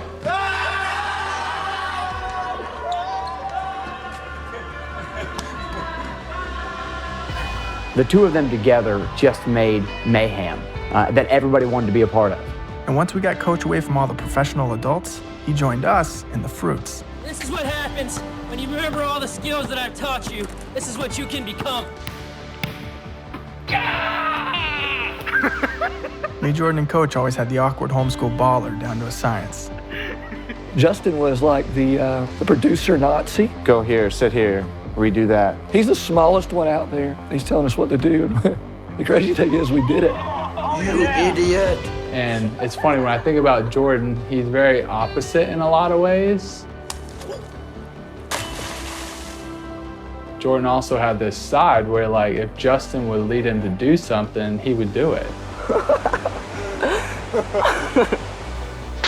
So Justin created all the crazy things to do, and then Jordan was the one most likely doing it. And now, the revenge of Jordan.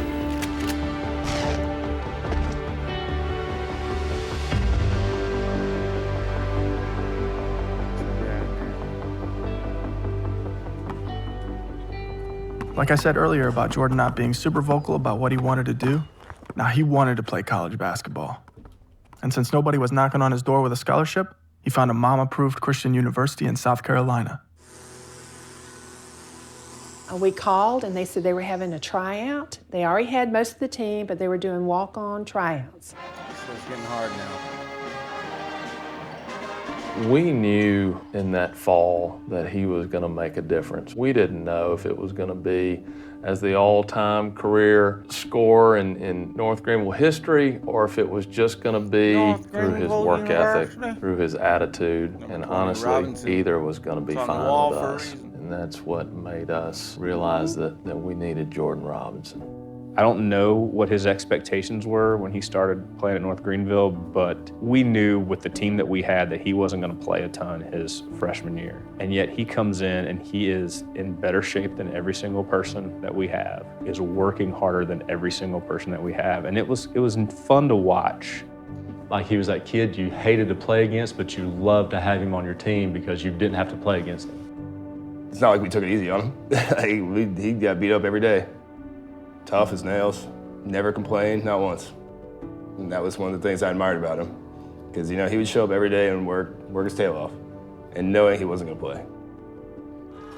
Jordan was that guy that dove after every loose ball. Even if it's practice, where a lot of guys might pull up, Jordan would say, I'll jump out of bounds to get this. That in itself, makes a team better. You're kind of always like looking over your shoulder like, where's Jordan? That went a long way, because if your top three guys love the heck out of your 15th guy, then your locker room's going to be in a good place. I mean, just understanding that, because he was, how can you not be committed to him when you watch how committed he is to you? People need to see these kind of things, Me and my parents would go visit Jordan often, and on one of those visits, my dad interviewed for a new church job in the Greenville area. It was a sad night. I really had a great time coaching you. It was one of the things that's underrated in coaching. There's a lot of kids I've coached, they're not fun to coach. They're good players, good kids. I really had a good time coaching you, so that was a disappointing night. He held it together that whole time. And when you left, he was in tears in the kitchen.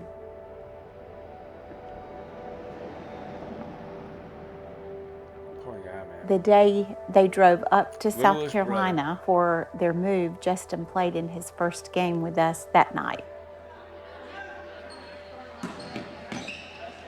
Is there?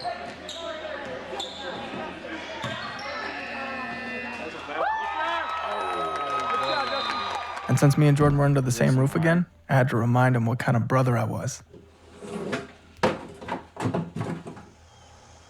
Right. I mean, you guys got to tell me what to do. I wasn't trying to do that.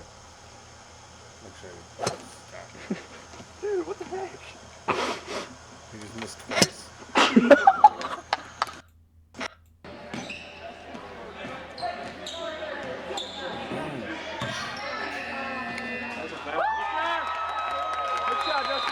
And since me and Jordan were under the same roof again, I had to remind him what kind of brother I was.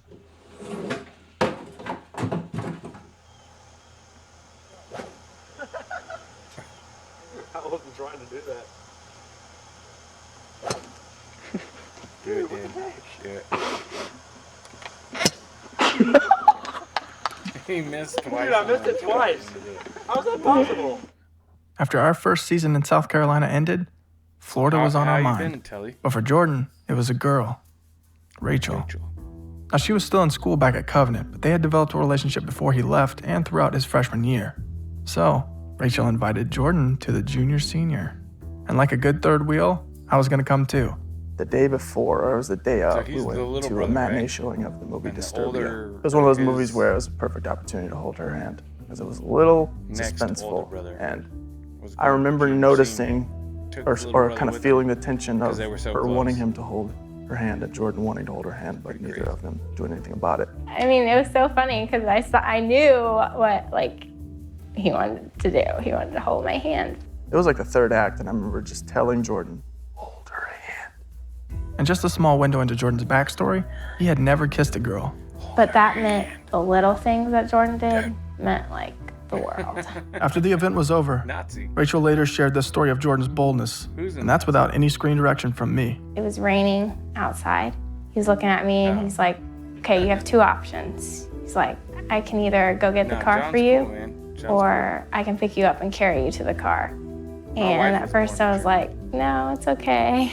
But he's like, no, come on. And so he picked me up and carried me out to the car, and I was laughing the whole entire time. Germany. He actually ended up taking me to the wrong car. And what's funny is that she's so we were both just laughing. she's a and, manager of a hamburger. so he just set me down, and we walked the rest of the way to the car because he was pretty tired, I think. Okay, here we go. After a few days home, we went back to Greenville. As far as what's going on with his Scene 3, Actor 1. Commence. Commence. Here we go. Jordan spent the rest of that summer getting better and getting a lot stronger. He always had a very high tolerance for pain, and trust me, I would know. His 5 out of 10 pain level would be a 15 out of 10 for the average Joe. And even when he was in pain, he would rarely ever complain about it. When Jordan was in high school, he had a knot on his shin. And we asked our family doctor and then a doctor friend what they thought. And they said, well, it's probably just an injury maybe from the basketball or pull muscle or something like that. You could check it out, but it's probably just something like that. So we didn't think much about it. You can sort of see the lump on his leg here. Look at that. I remember watching him at one practice earlier in the year, and I could tell he was in pain. We'd fall down and grab it and get right back up. Other than that, I mean, like I said, he didn't complain. Ever. I mean, I was hurt all the time. I was in and out of the training room. He was never in there. And I could tell his pain was different. But like most athletes, he just kept playing through it. Has nothing wrong. Although he'd sometimes keep it wrapped in case it got bumped. It would often flare up and get kind of red or feverish looking. After Jordan's first year at college, playing basketball and getting hit and falling and everything, he said, this thing hurts. I'm ready to get it off. A local sports-related doctor told us that it was probably a herniated disc or just some fluid built up. So he said, we'll do a simple surgery to drain it. I don't know. I remember that doctor praying in front of my parents, which was like telling him he's on the same team as he assured them that this is just a run-of-the-mill problem. I'm in Oregon. What they discovered in his leg was the farthest thing from run-of-the-mill. When I took Jordan for his first follow-up, Flare up and get kind of red or feverish looking. after Jordan's first year at college, playing basketball and getting hit and falling and everything, he said, this thing hurts. I'm ready to get it off. A local sports-related doctor told us that it was probably a herniated disc or just some fluid built up. So he said, we'll do a simple surgery to drain it. I remember that doctor praying in front of my parents, which was like telling him he's on the same team as he assured them that this is just a run-of-the-mill problem. Right leg abscess. What they discovered in his leg was the farthest thing from run-of-the-mill. When I took Jordan for his first follow-up after the surgery to make sure his stitches were all healing up and everything from that, the doctor walks in and he says, we're going to recommend that you go see an oncologist. And I said to myself, an oncologist? That's a cancer doctor.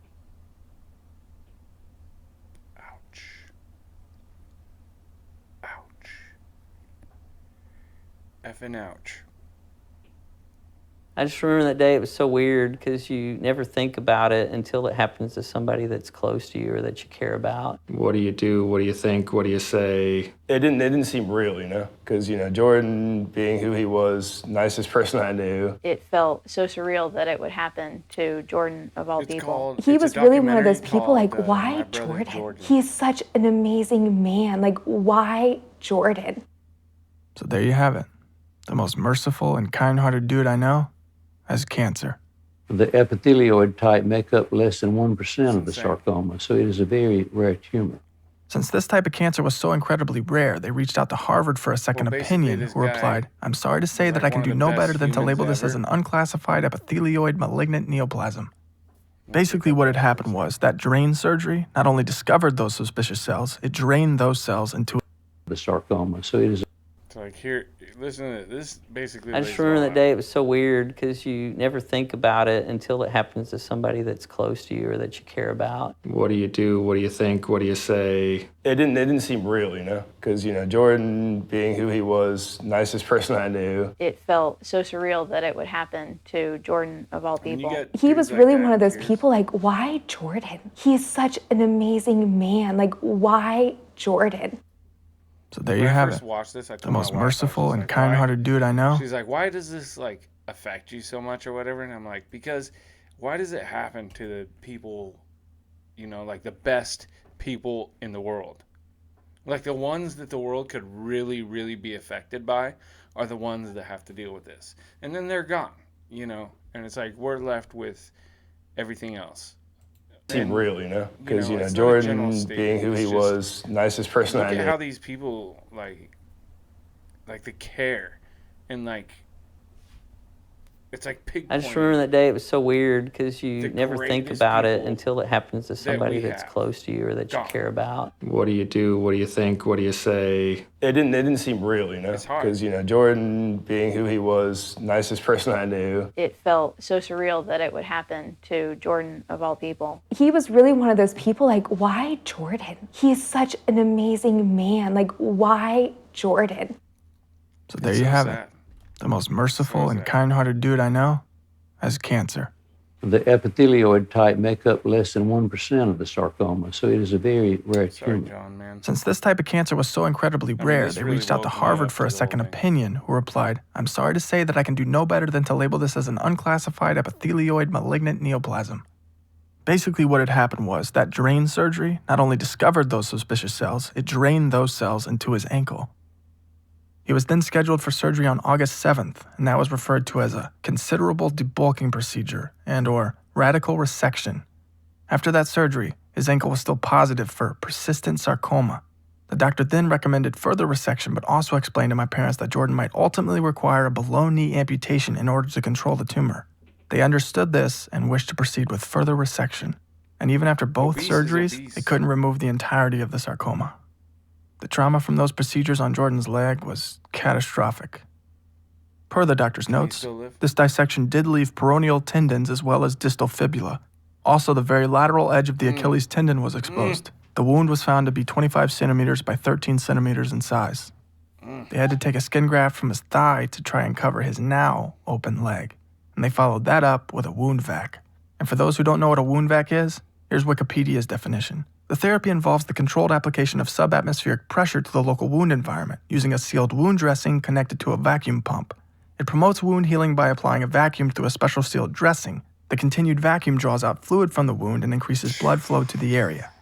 A nurse would often have to come by the house to check on the wound vac and clean and rebandage his leg, which would cause a quiet and patient kid like Jordan to, at times, scream. Jordan would go into the bathroom in the evenings. I mean, this kid took he just pain would like be in nothing. there cleaning it. I mean, just like if somebody came and just gutted your lower leg, and other than the pain bother him, he just did it. You tell Jordan to go run a mile in 5.5 minutes, and he's like, well, I'm going to work at that until I can do that. You tell him to go, stay in the gym until he makes 1,000 threes, he's going to stay in the gym until he does it. You give him cancer and tell him that he's got to try to beat it, then I don't think he knew how to think any other way.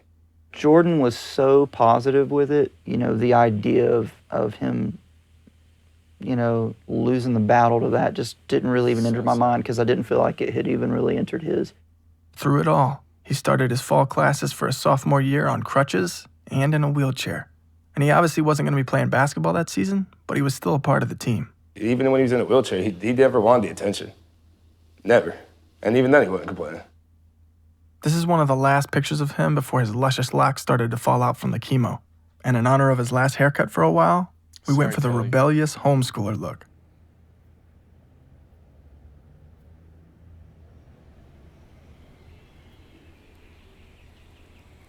I mean, you can always email if you want about, if you want to know what this documentary is or anything like that. But, yeah, I'm just glad you're here, man. In February 2008, Jordan finished his 36th and final treatment of radiation before continuing on with more chemo. Of radiation. So he could do chemo again. March was filled with basketball, We got to go to the ACC championship between North Carolina and Clemson, and then he came to the final tournament of my junior season in Virginia. And no matter how I played or how upset my dad got, Jordan kept us all laughing. How can you be in so much pain and still have so much fun? People that I see that are in pain, they complain the whole time. It's always about them, you know? It was never about Jordan. Everyone came before him. And I mean, that's just how he lived his life. Even throughout the unrelenting cancerous process, this dude still made a cameo in our videos. Oh, cool. Hi. I don't know where your hand's been. The cancer was tough on him, but the fact that he was like still out there like filming with us and there to support Justin, obviously. You know what kind of pain he's in? You know, people share things, whether it's a food or a drink or time together. They would share laughter. One night when it was like 3 a.m. and he was up, not able to sleep, and Jordan's not the most blunt person in the world. That's more right my realm, but he just looked at me and goes, "You know what, dude?" I'm like, "What, man?" "Cancer is a bitch." And I was, "Dude, yeah, it is. Yeah, it is, and more. Tell me about it." That was probably the hardest we laughed through the whole entire time he had cancer, was when he said cancer is a bitch. It was the first time I heard him cuss. So I was like, ooh, Gord, wow. During this time, Josh had been living in Jacksonville, Florida. He'd gotten engaged to Cassidy on Valentine's Day '08, and they were set to marry in June. I remember at the wedding, it was kind of an emotional time, and I know how much it meant for Josh and Cassidy for him to be there, just as much as it meant to him. And it was hard, I mean, for him even to be at rehearsal. Jordan marched through the groomsmen process like he did everything else, like a champ.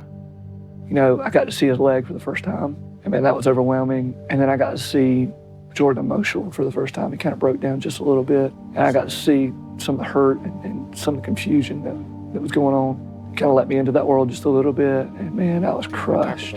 For me, it was a time of excitement and then brokenness. I can't do this. Don't. And I think that was probably the first time it became real for me that Jordan was really sick. And by then, he was really sick. After that, he started declining really fast. The cancer wasn't just taking over his entire leg, but his entire body. Going from this guy with muscles and abs and to being so thin and face sunk in, I mean it was almost like you saw a shell of him. And then 2008. And up to that point, he had 36 treatments of radiation, 7 treatments of chemo, and 5 surgeries. And even still, he was being eaten alive. The doctor came to our house and told us and Jordan that there was nothing else he could do. Months, he said. I stood there in the doorway of Jordan's room and listened to him cry.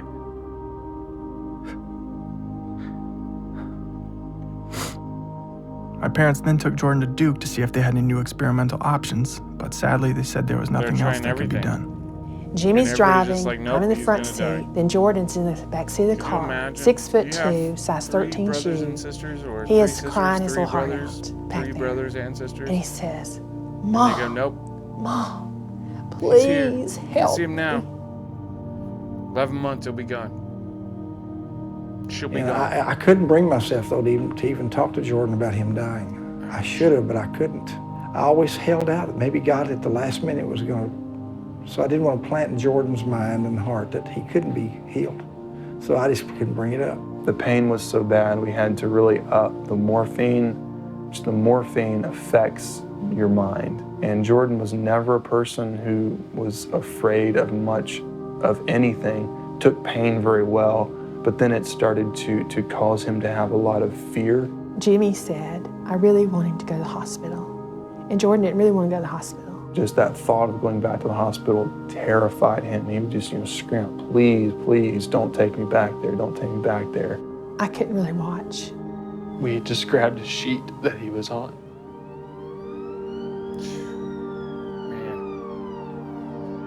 I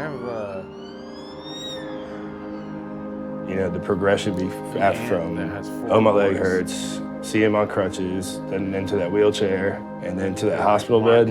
Is the third I boy. mean, it never seemed real until the day we put him in the ground.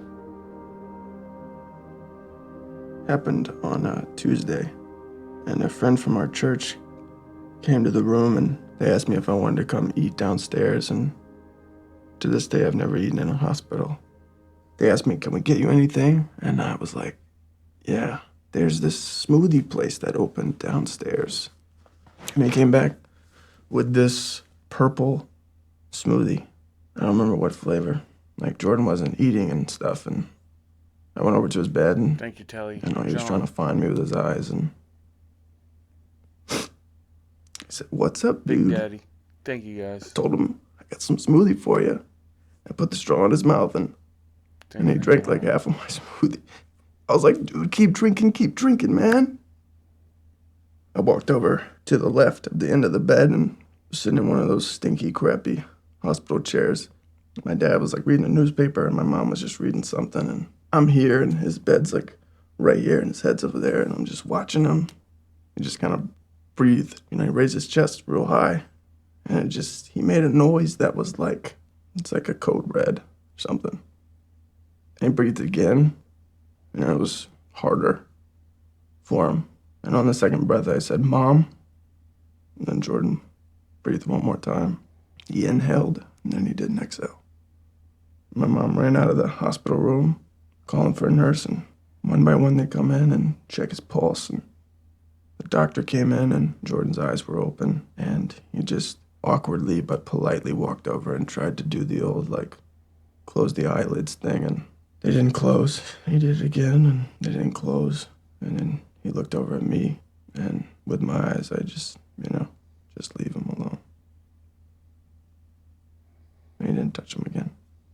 Then everybody left, and so I just stood with him at his bed. And it wasn't my brother anymore. To have a son die, it's the most grief I've ever had in my life. Tears your heart out. You'd rather you die than him. It's awful. There's a part of me that was It's crazy. worried wasn't the thing, because not like it matters how many people are there, but I was like, is it just going to be like the team and the family and the North Greenville community? Who's going to be here? And I walk in and I'm like in the back row, trying to figure out where I'm going to sit, because there are so many folks who are there to kind of celebrate, what he meant to them.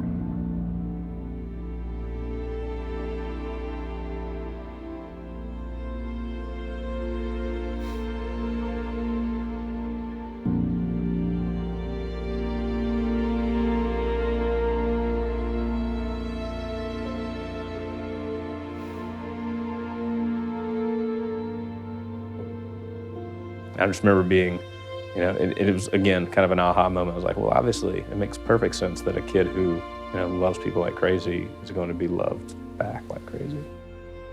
I don't have any footage from Jordan's funeral, but I do have this audio of Coach's eulogy. As was said earlier, there's a lot to Jordan's life other than him being sick. He played for us at Covenant Christian down in Palm Bay, Florida. Down there are 4 things that are pretty important to us, and they were pretty important to Jordan. And that's playing for Christ, playing hard, playing smart, and playing together. If you knew Jordan, he embodied the big 4, and that's what we call that. And Jordan's final game that he played in high school, we played at Pine Castle Christian in Orlando, Florida. We lost that game, and Jordan particularly played his guts out that game. The most important thing that Jordan taught me was that the big 4, it doesn't mean anything if you just apply it to the game. What he taught me that night, in that moment, in a moment of loss, that the world saw as bad, that the newspaper would print the next day that was bad, that it was good, and that we had played hard, we had played smart, we had played together. And at the end, we were there in the middle of that court, and we were there just crying and hugging each other and giving all the glory to God. And that is what it was about. It's what it always was about for him.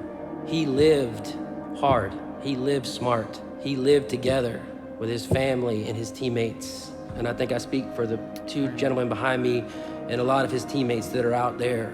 To know him is one of the greatest honors of my life. And I loved him very much. Thank you.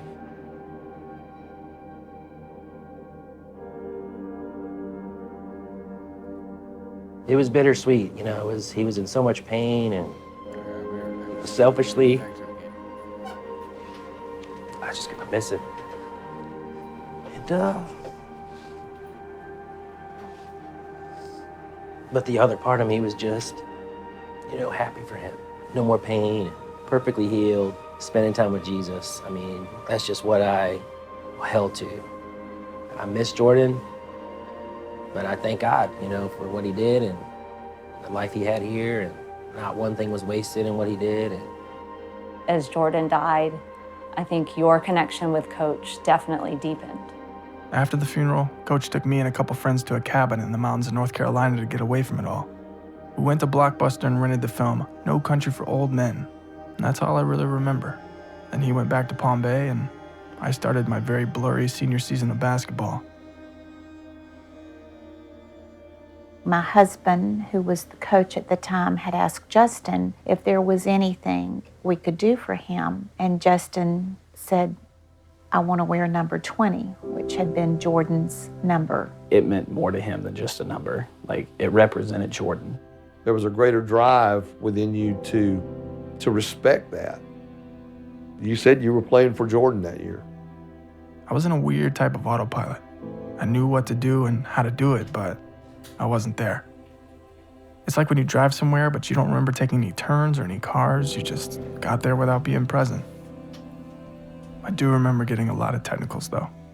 Not really. You can't help but think about Justin and him due to how close they were, and hey, what's this gonna do to Justin? Is he just gonna be angry forever? Because maybe he's got the right to be, because that's a hardship that not many people have to experience, and the ones that do, it breaks them down. It was a really hard time to see the change that happened in Justin. No longer the outgoing Justin that I had known for so long, kind of became a shell. Not a lot of interaction happened for a while after that. You were so close to Jordan. Y'all were inseparable.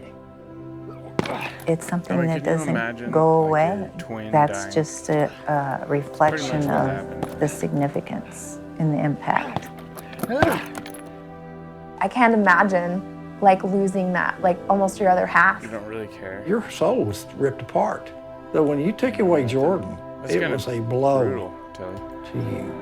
I remember many times seeing tears in his eyes as he would play. You were shooting foul shots, you couldn't even see the goal because you was crying.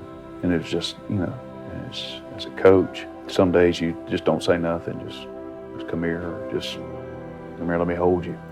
He'd yell in my shirt, and then he'd be done. He'd go over and sit down, and he'd be fine, and we'd go back at it. I mean, it was hard, it was hard for him. Come here, let me hold you. He'd yell in my shirt, and then he'd be done. He'd go over and sit down. It just seemed like, okay, he's done with basketball. I mean, it was hard. It was hard. Come here, let me hold you. That was he'd yell in my shirt, and then he'd be done. He'd go over and sit down. It just seemed like, okay, he's done with basketball. I mean, it was hard. That year was just, it was up and down.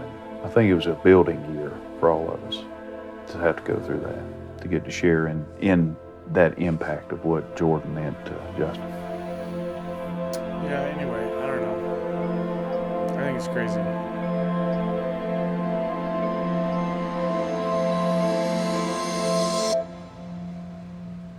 When that season ended, I didn't play or watch hardly any basketball for about 6 years. Jordan offered a lot of solidness to your life and a lot of foundation. You're this raging, awesome mountain that's just going everywhere. And Jordan was that foundation for you in a lot of areas, in a lot of ways. And when you rob anything of their foundation, things either can crumble or they can set.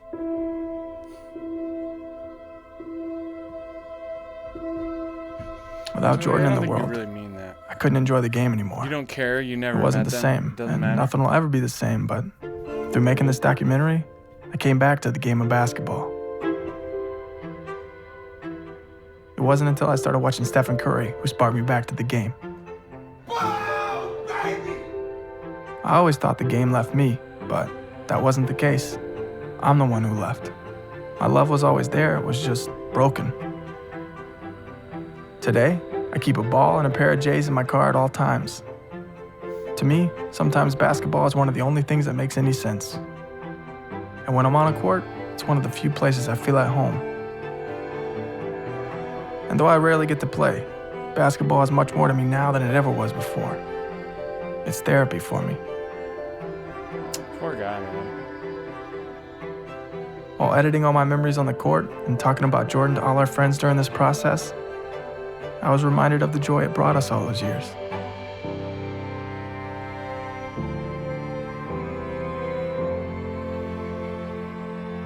I love that. I love seeing how much you care about basketball again. That, for me, was a key point in like, okay, maybe he's doing all right now. Maybe he's doing okay. He's back to loving what us as kids and Jordan loved almost more than anything. Jordan, as an older brother, really took care of Justin, like a way that I think every younger brother wished that their brother had. He took the responsibility of being an older brother, to heart, and really set an example for Justin. It was a special thing to see how much you guys loved each other. People say you can tell a lot about someone by the way they play the game of basketball. Jordan, he played it like he lived his life. He always gave 100%, and he made everybody around him better.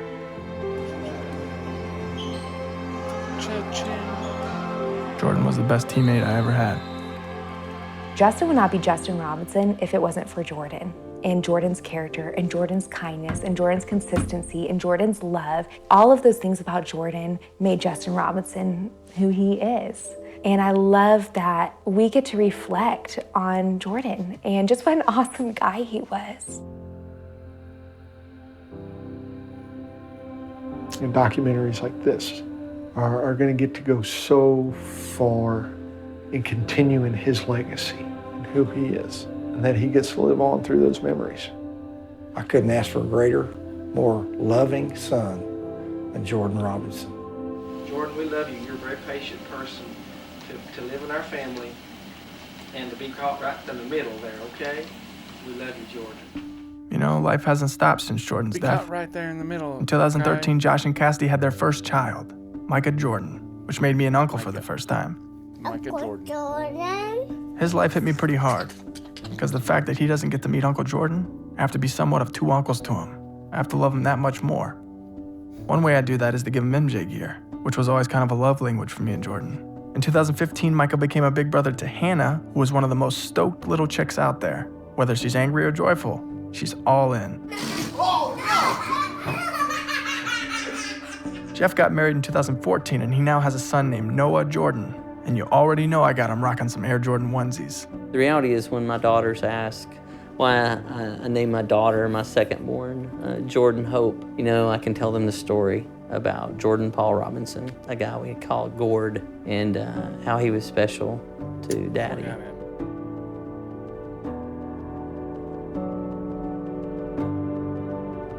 Like, I'll talk to my wife, Laura, and say, hey, you should be thankful for maybe how I treat you due to the fact of Jordan. Like, I want you to know that. And I look even farther now, having my own little girl, and that's gonna be the same message that I communicate to her. Like, hey, you're treated a certain way. I'm gonna raise you a certain way. Oh, they're coming. I can hear. Due to stuff I've learned from someone I respected.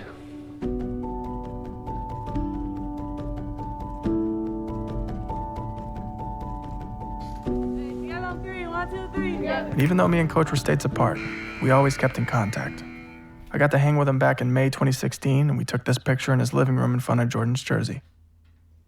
Little did I know it would be the last time I'd ever see him. On Monday morning, January 30th, 2017, I woke up to the news that he had had a heart attack in his sleep.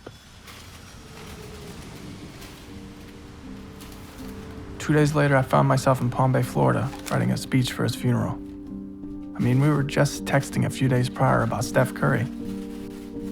He was 45 years old when he leaves behind 4 amazing daughters and an incredibly cool wife, Haley. She requested that we wear his favorite color to the funeral, Carolina blue. I'm gonna try my best to speak of what I feel Coach was to me. It's almost like any words that I could write down just don't really speak the language of how I feel about Coach. You two just have a connection. I'm not really sure I could define that. Certain people have that soul-to-soul connection. He loved you at first like a father loves sons, and then over time it deepened into a true and enduring friendship. Coach was kind of like a beacon for a lot of people. There's a lot more ships than there are beacons. And Coach was a beacon.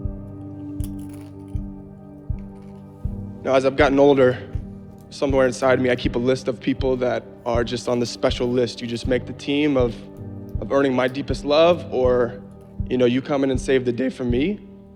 And specifically with how my coach loved my brother Jordan before and through cancer. He's on the list, top of the list. And at my brother's funeral, Coach spoke, and he ended it simply with, "To know Jordan is one of the greatest honors of my life." And I echo those same words about Coach.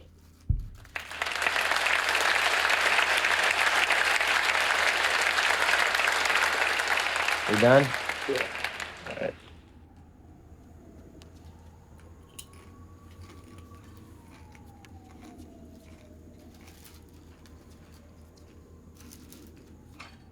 Dude, y'all gotta check out this guy's channel. Justin Robinson. You know, I know that we will never understand fully what's supposed to take place and why things happen, but,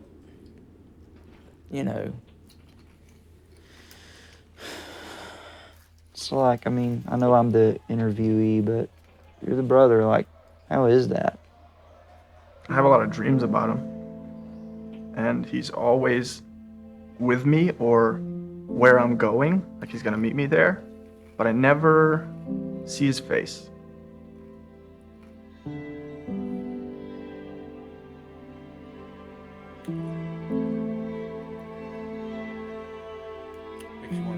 There was a friend of mine who asked me, and he had been going through something that was painful and was like, how do you deal with the loss of your brother? And I think he was hoping for some process.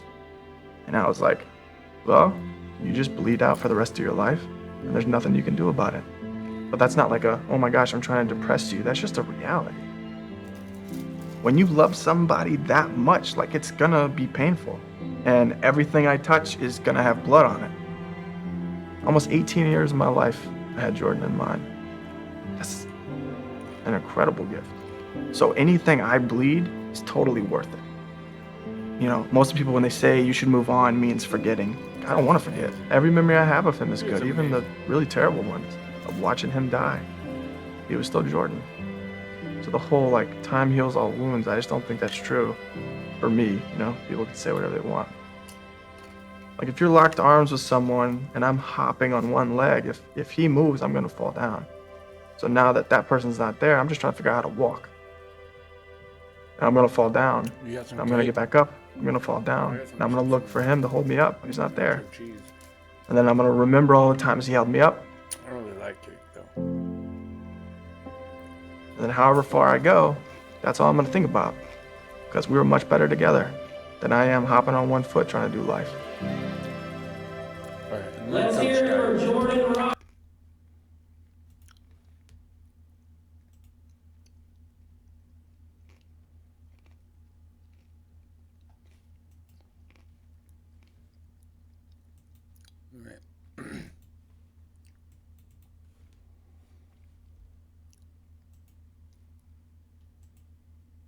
I'm surprised my cats aren't in here. Holy goodness.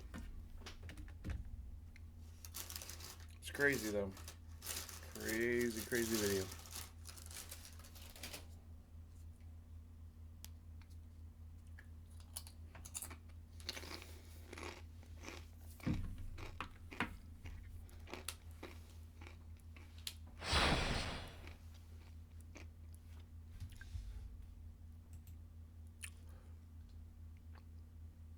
Really good cake?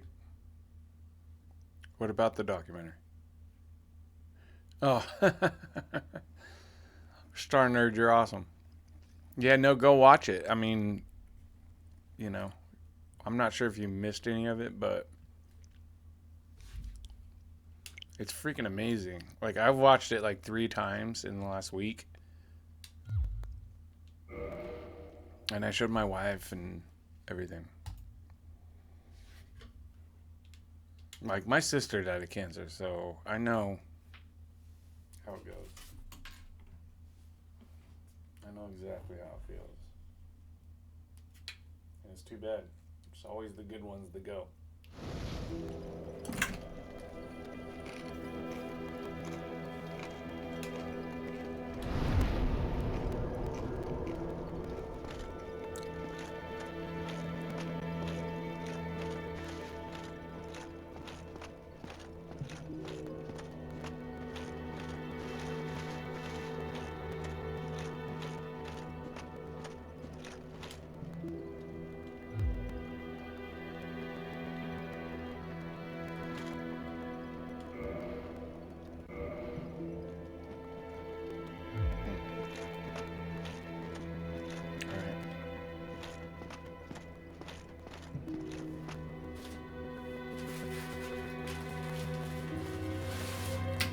Jeez, how many things did I get?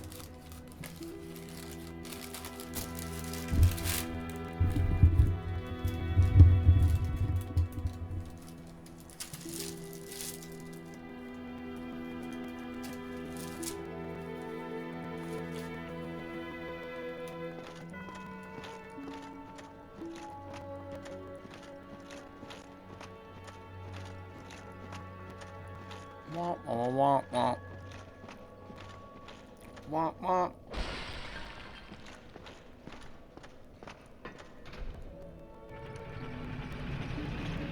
It's a good video, though. It's a great documentary. Justin Robinson.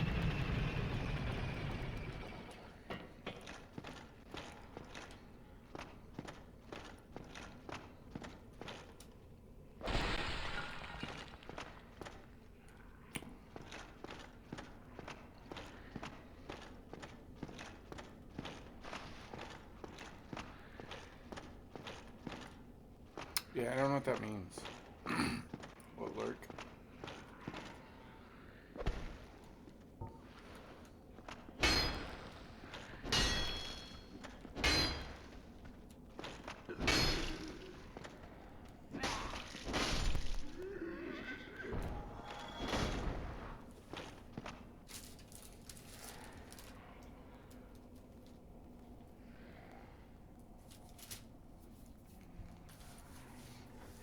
Sorry, I'm trying not to eat right in your freaking face.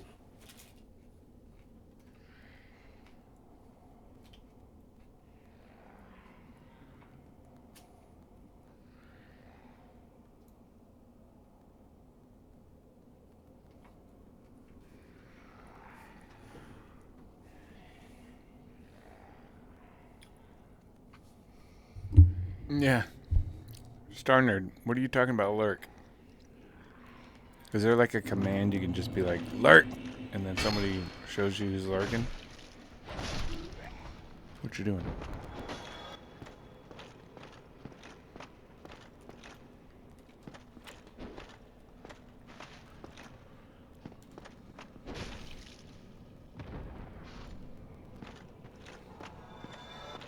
Sound effect number 2. What is it? Have you? Oh no. Don't worry. I've no intention of escaping. Don't look. It's safe here. Can't bear the thought of going hollow out there. Although, I must admit, I've not much to occupy myself. How about it? I could forge your weapon, albeit with rather minimal tools. I'll show you what made me the best in Vinheim.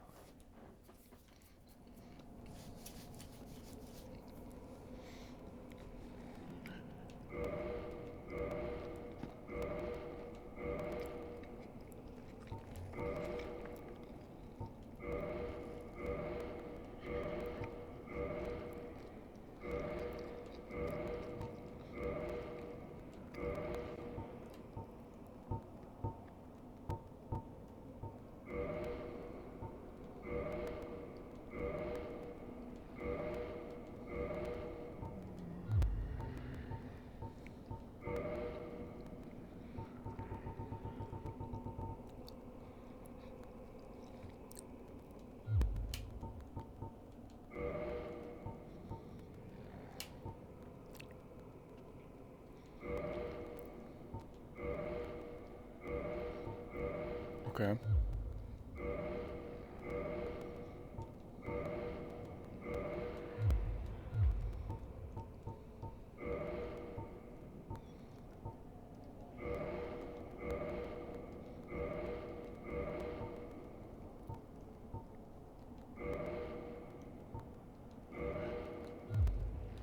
Goodbye then. Keep your head on out there. You really helped break the monotony. Okay. Whatever.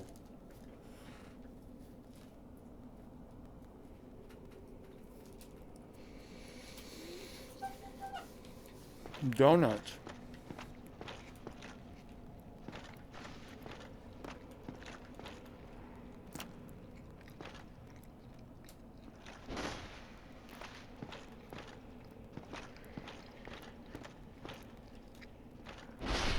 I like donuts. Occasionally.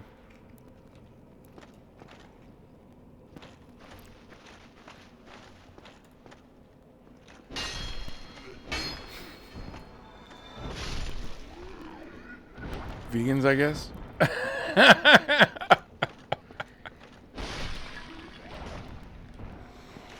Vegans are kind of nuts, though. You got an hour-long meeting? Where do you work? Or are you just having a meeting at home for no reason?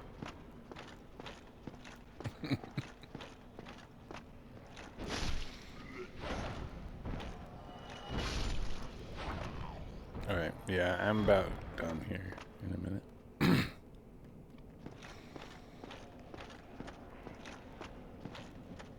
I appreciate you coming by, though. Telly. 10 minutes out for games.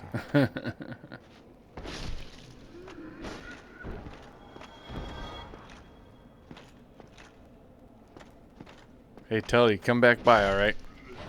I'll probably be back on tomorrow at some point. Not sure when, but at some point. Thank you. Be safe. Be cool.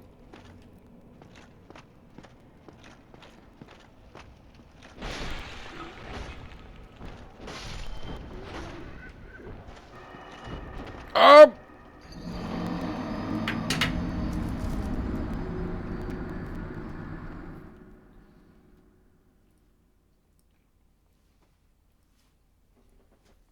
Dude, sour cream is so good. F.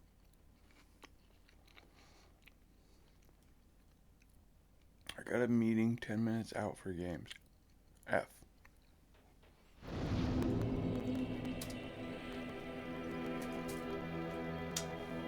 Go down there.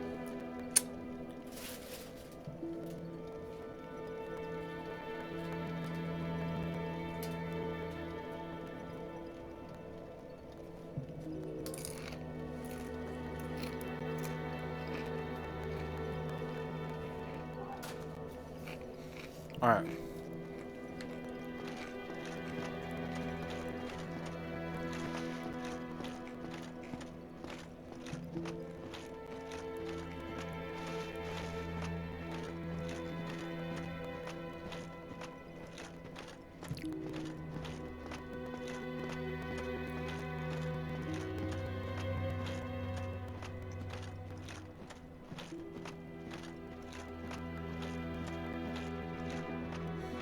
Telly, have a good night.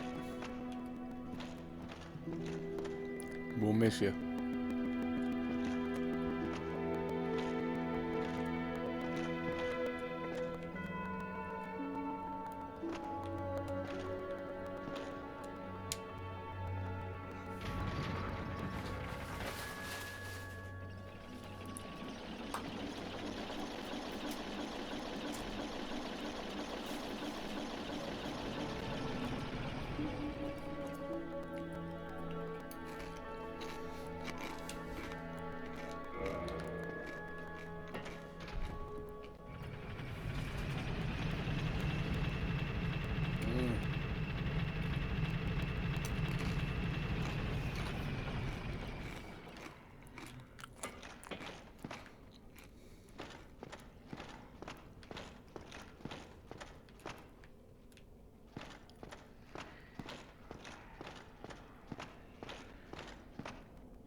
All right.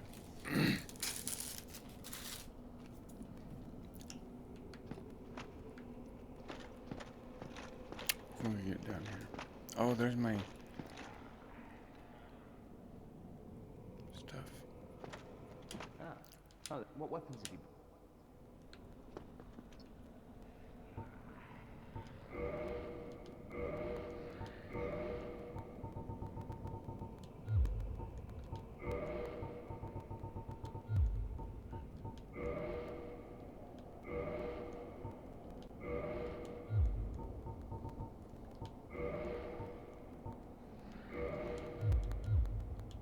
Goodbye then. Okay. You really helped break the monopoly. Let's go get our stuff when we're done.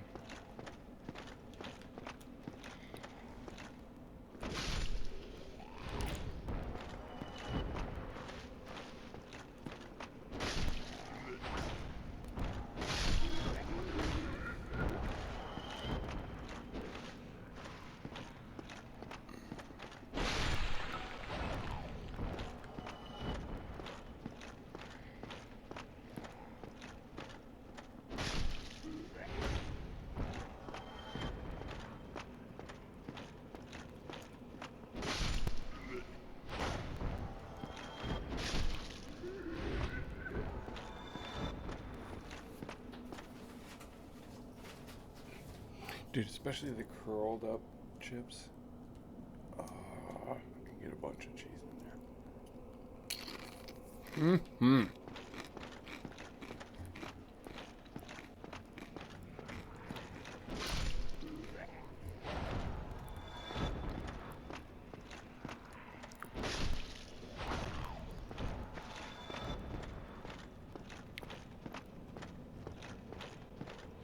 All right.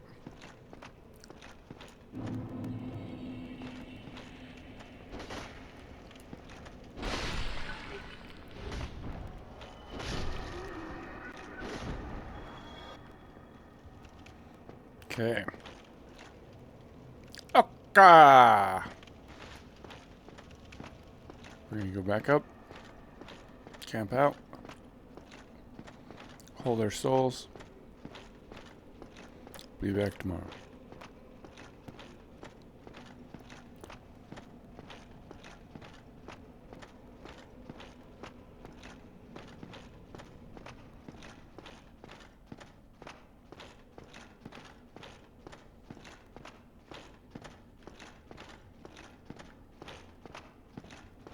Mm-hmm. Mm-hmm.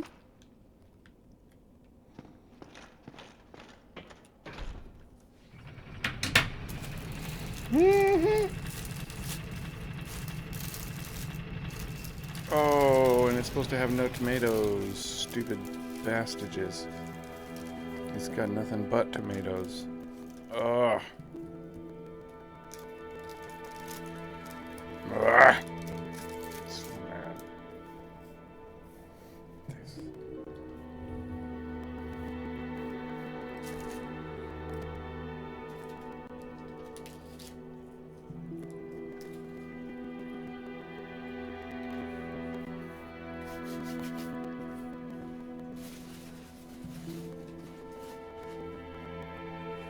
If I don't like tomatoes, and they still put tomatoes, I should be able to sue for them putting tomatoes.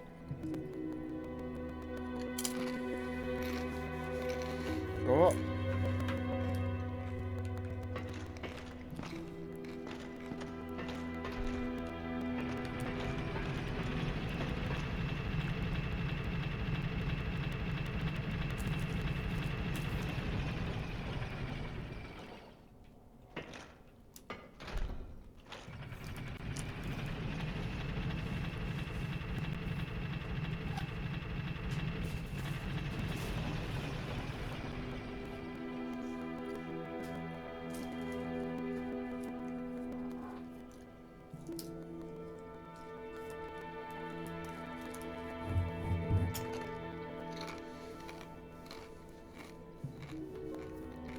Mm-hmm.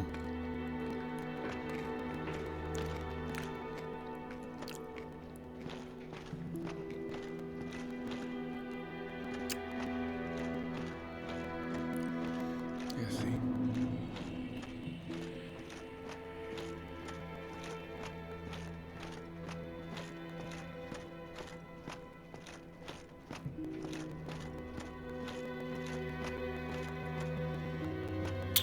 How does that guy ever come?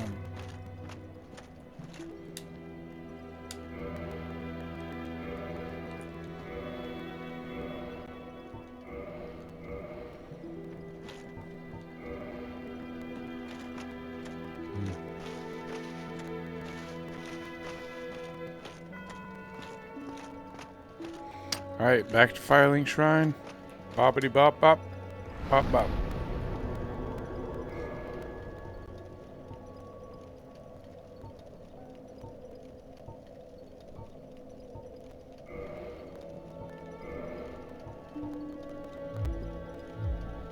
Okay.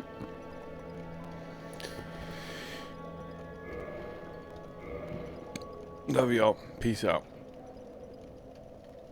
Okay. I'll be back tomorrow. At some point.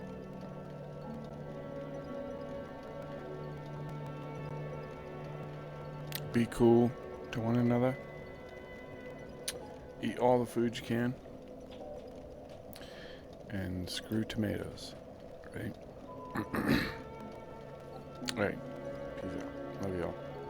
I'm out.